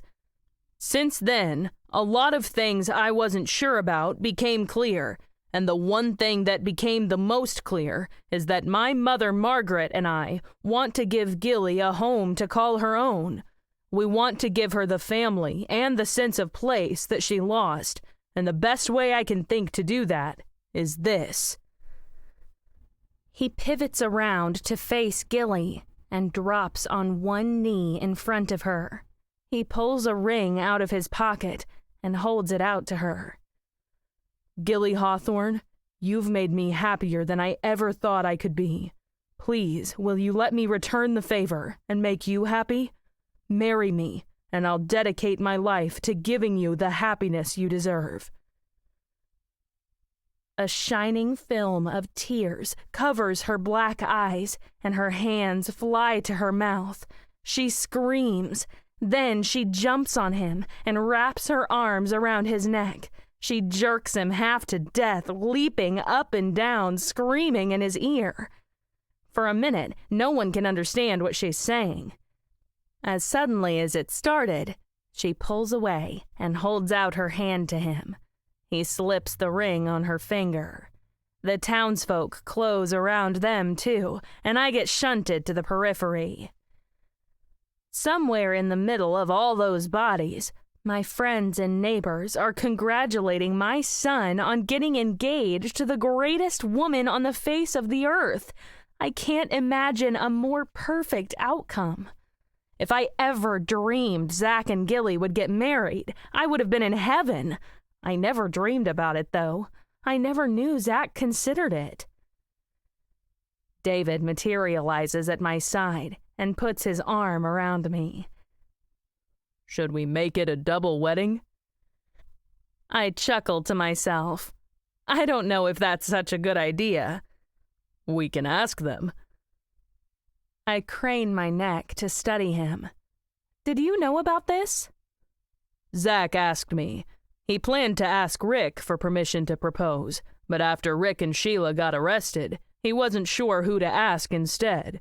He asked me, and I told him I couldn't think of any man better qualified to marry Gilly. He peers down at me. Are you upset that I kept it a secret? Not at all. I'm grateful to you for stepping in. I'm glad Zach has a man like you in his life. He shrugs. Yeah, well, I'm glad I have a man like him in mine. I had to ask him for permission to propose to you, too, so I don't know which of us is the man in the other's life. I'm just glad we all have each other. Me too. I bury my face in his chest. That's where I belong.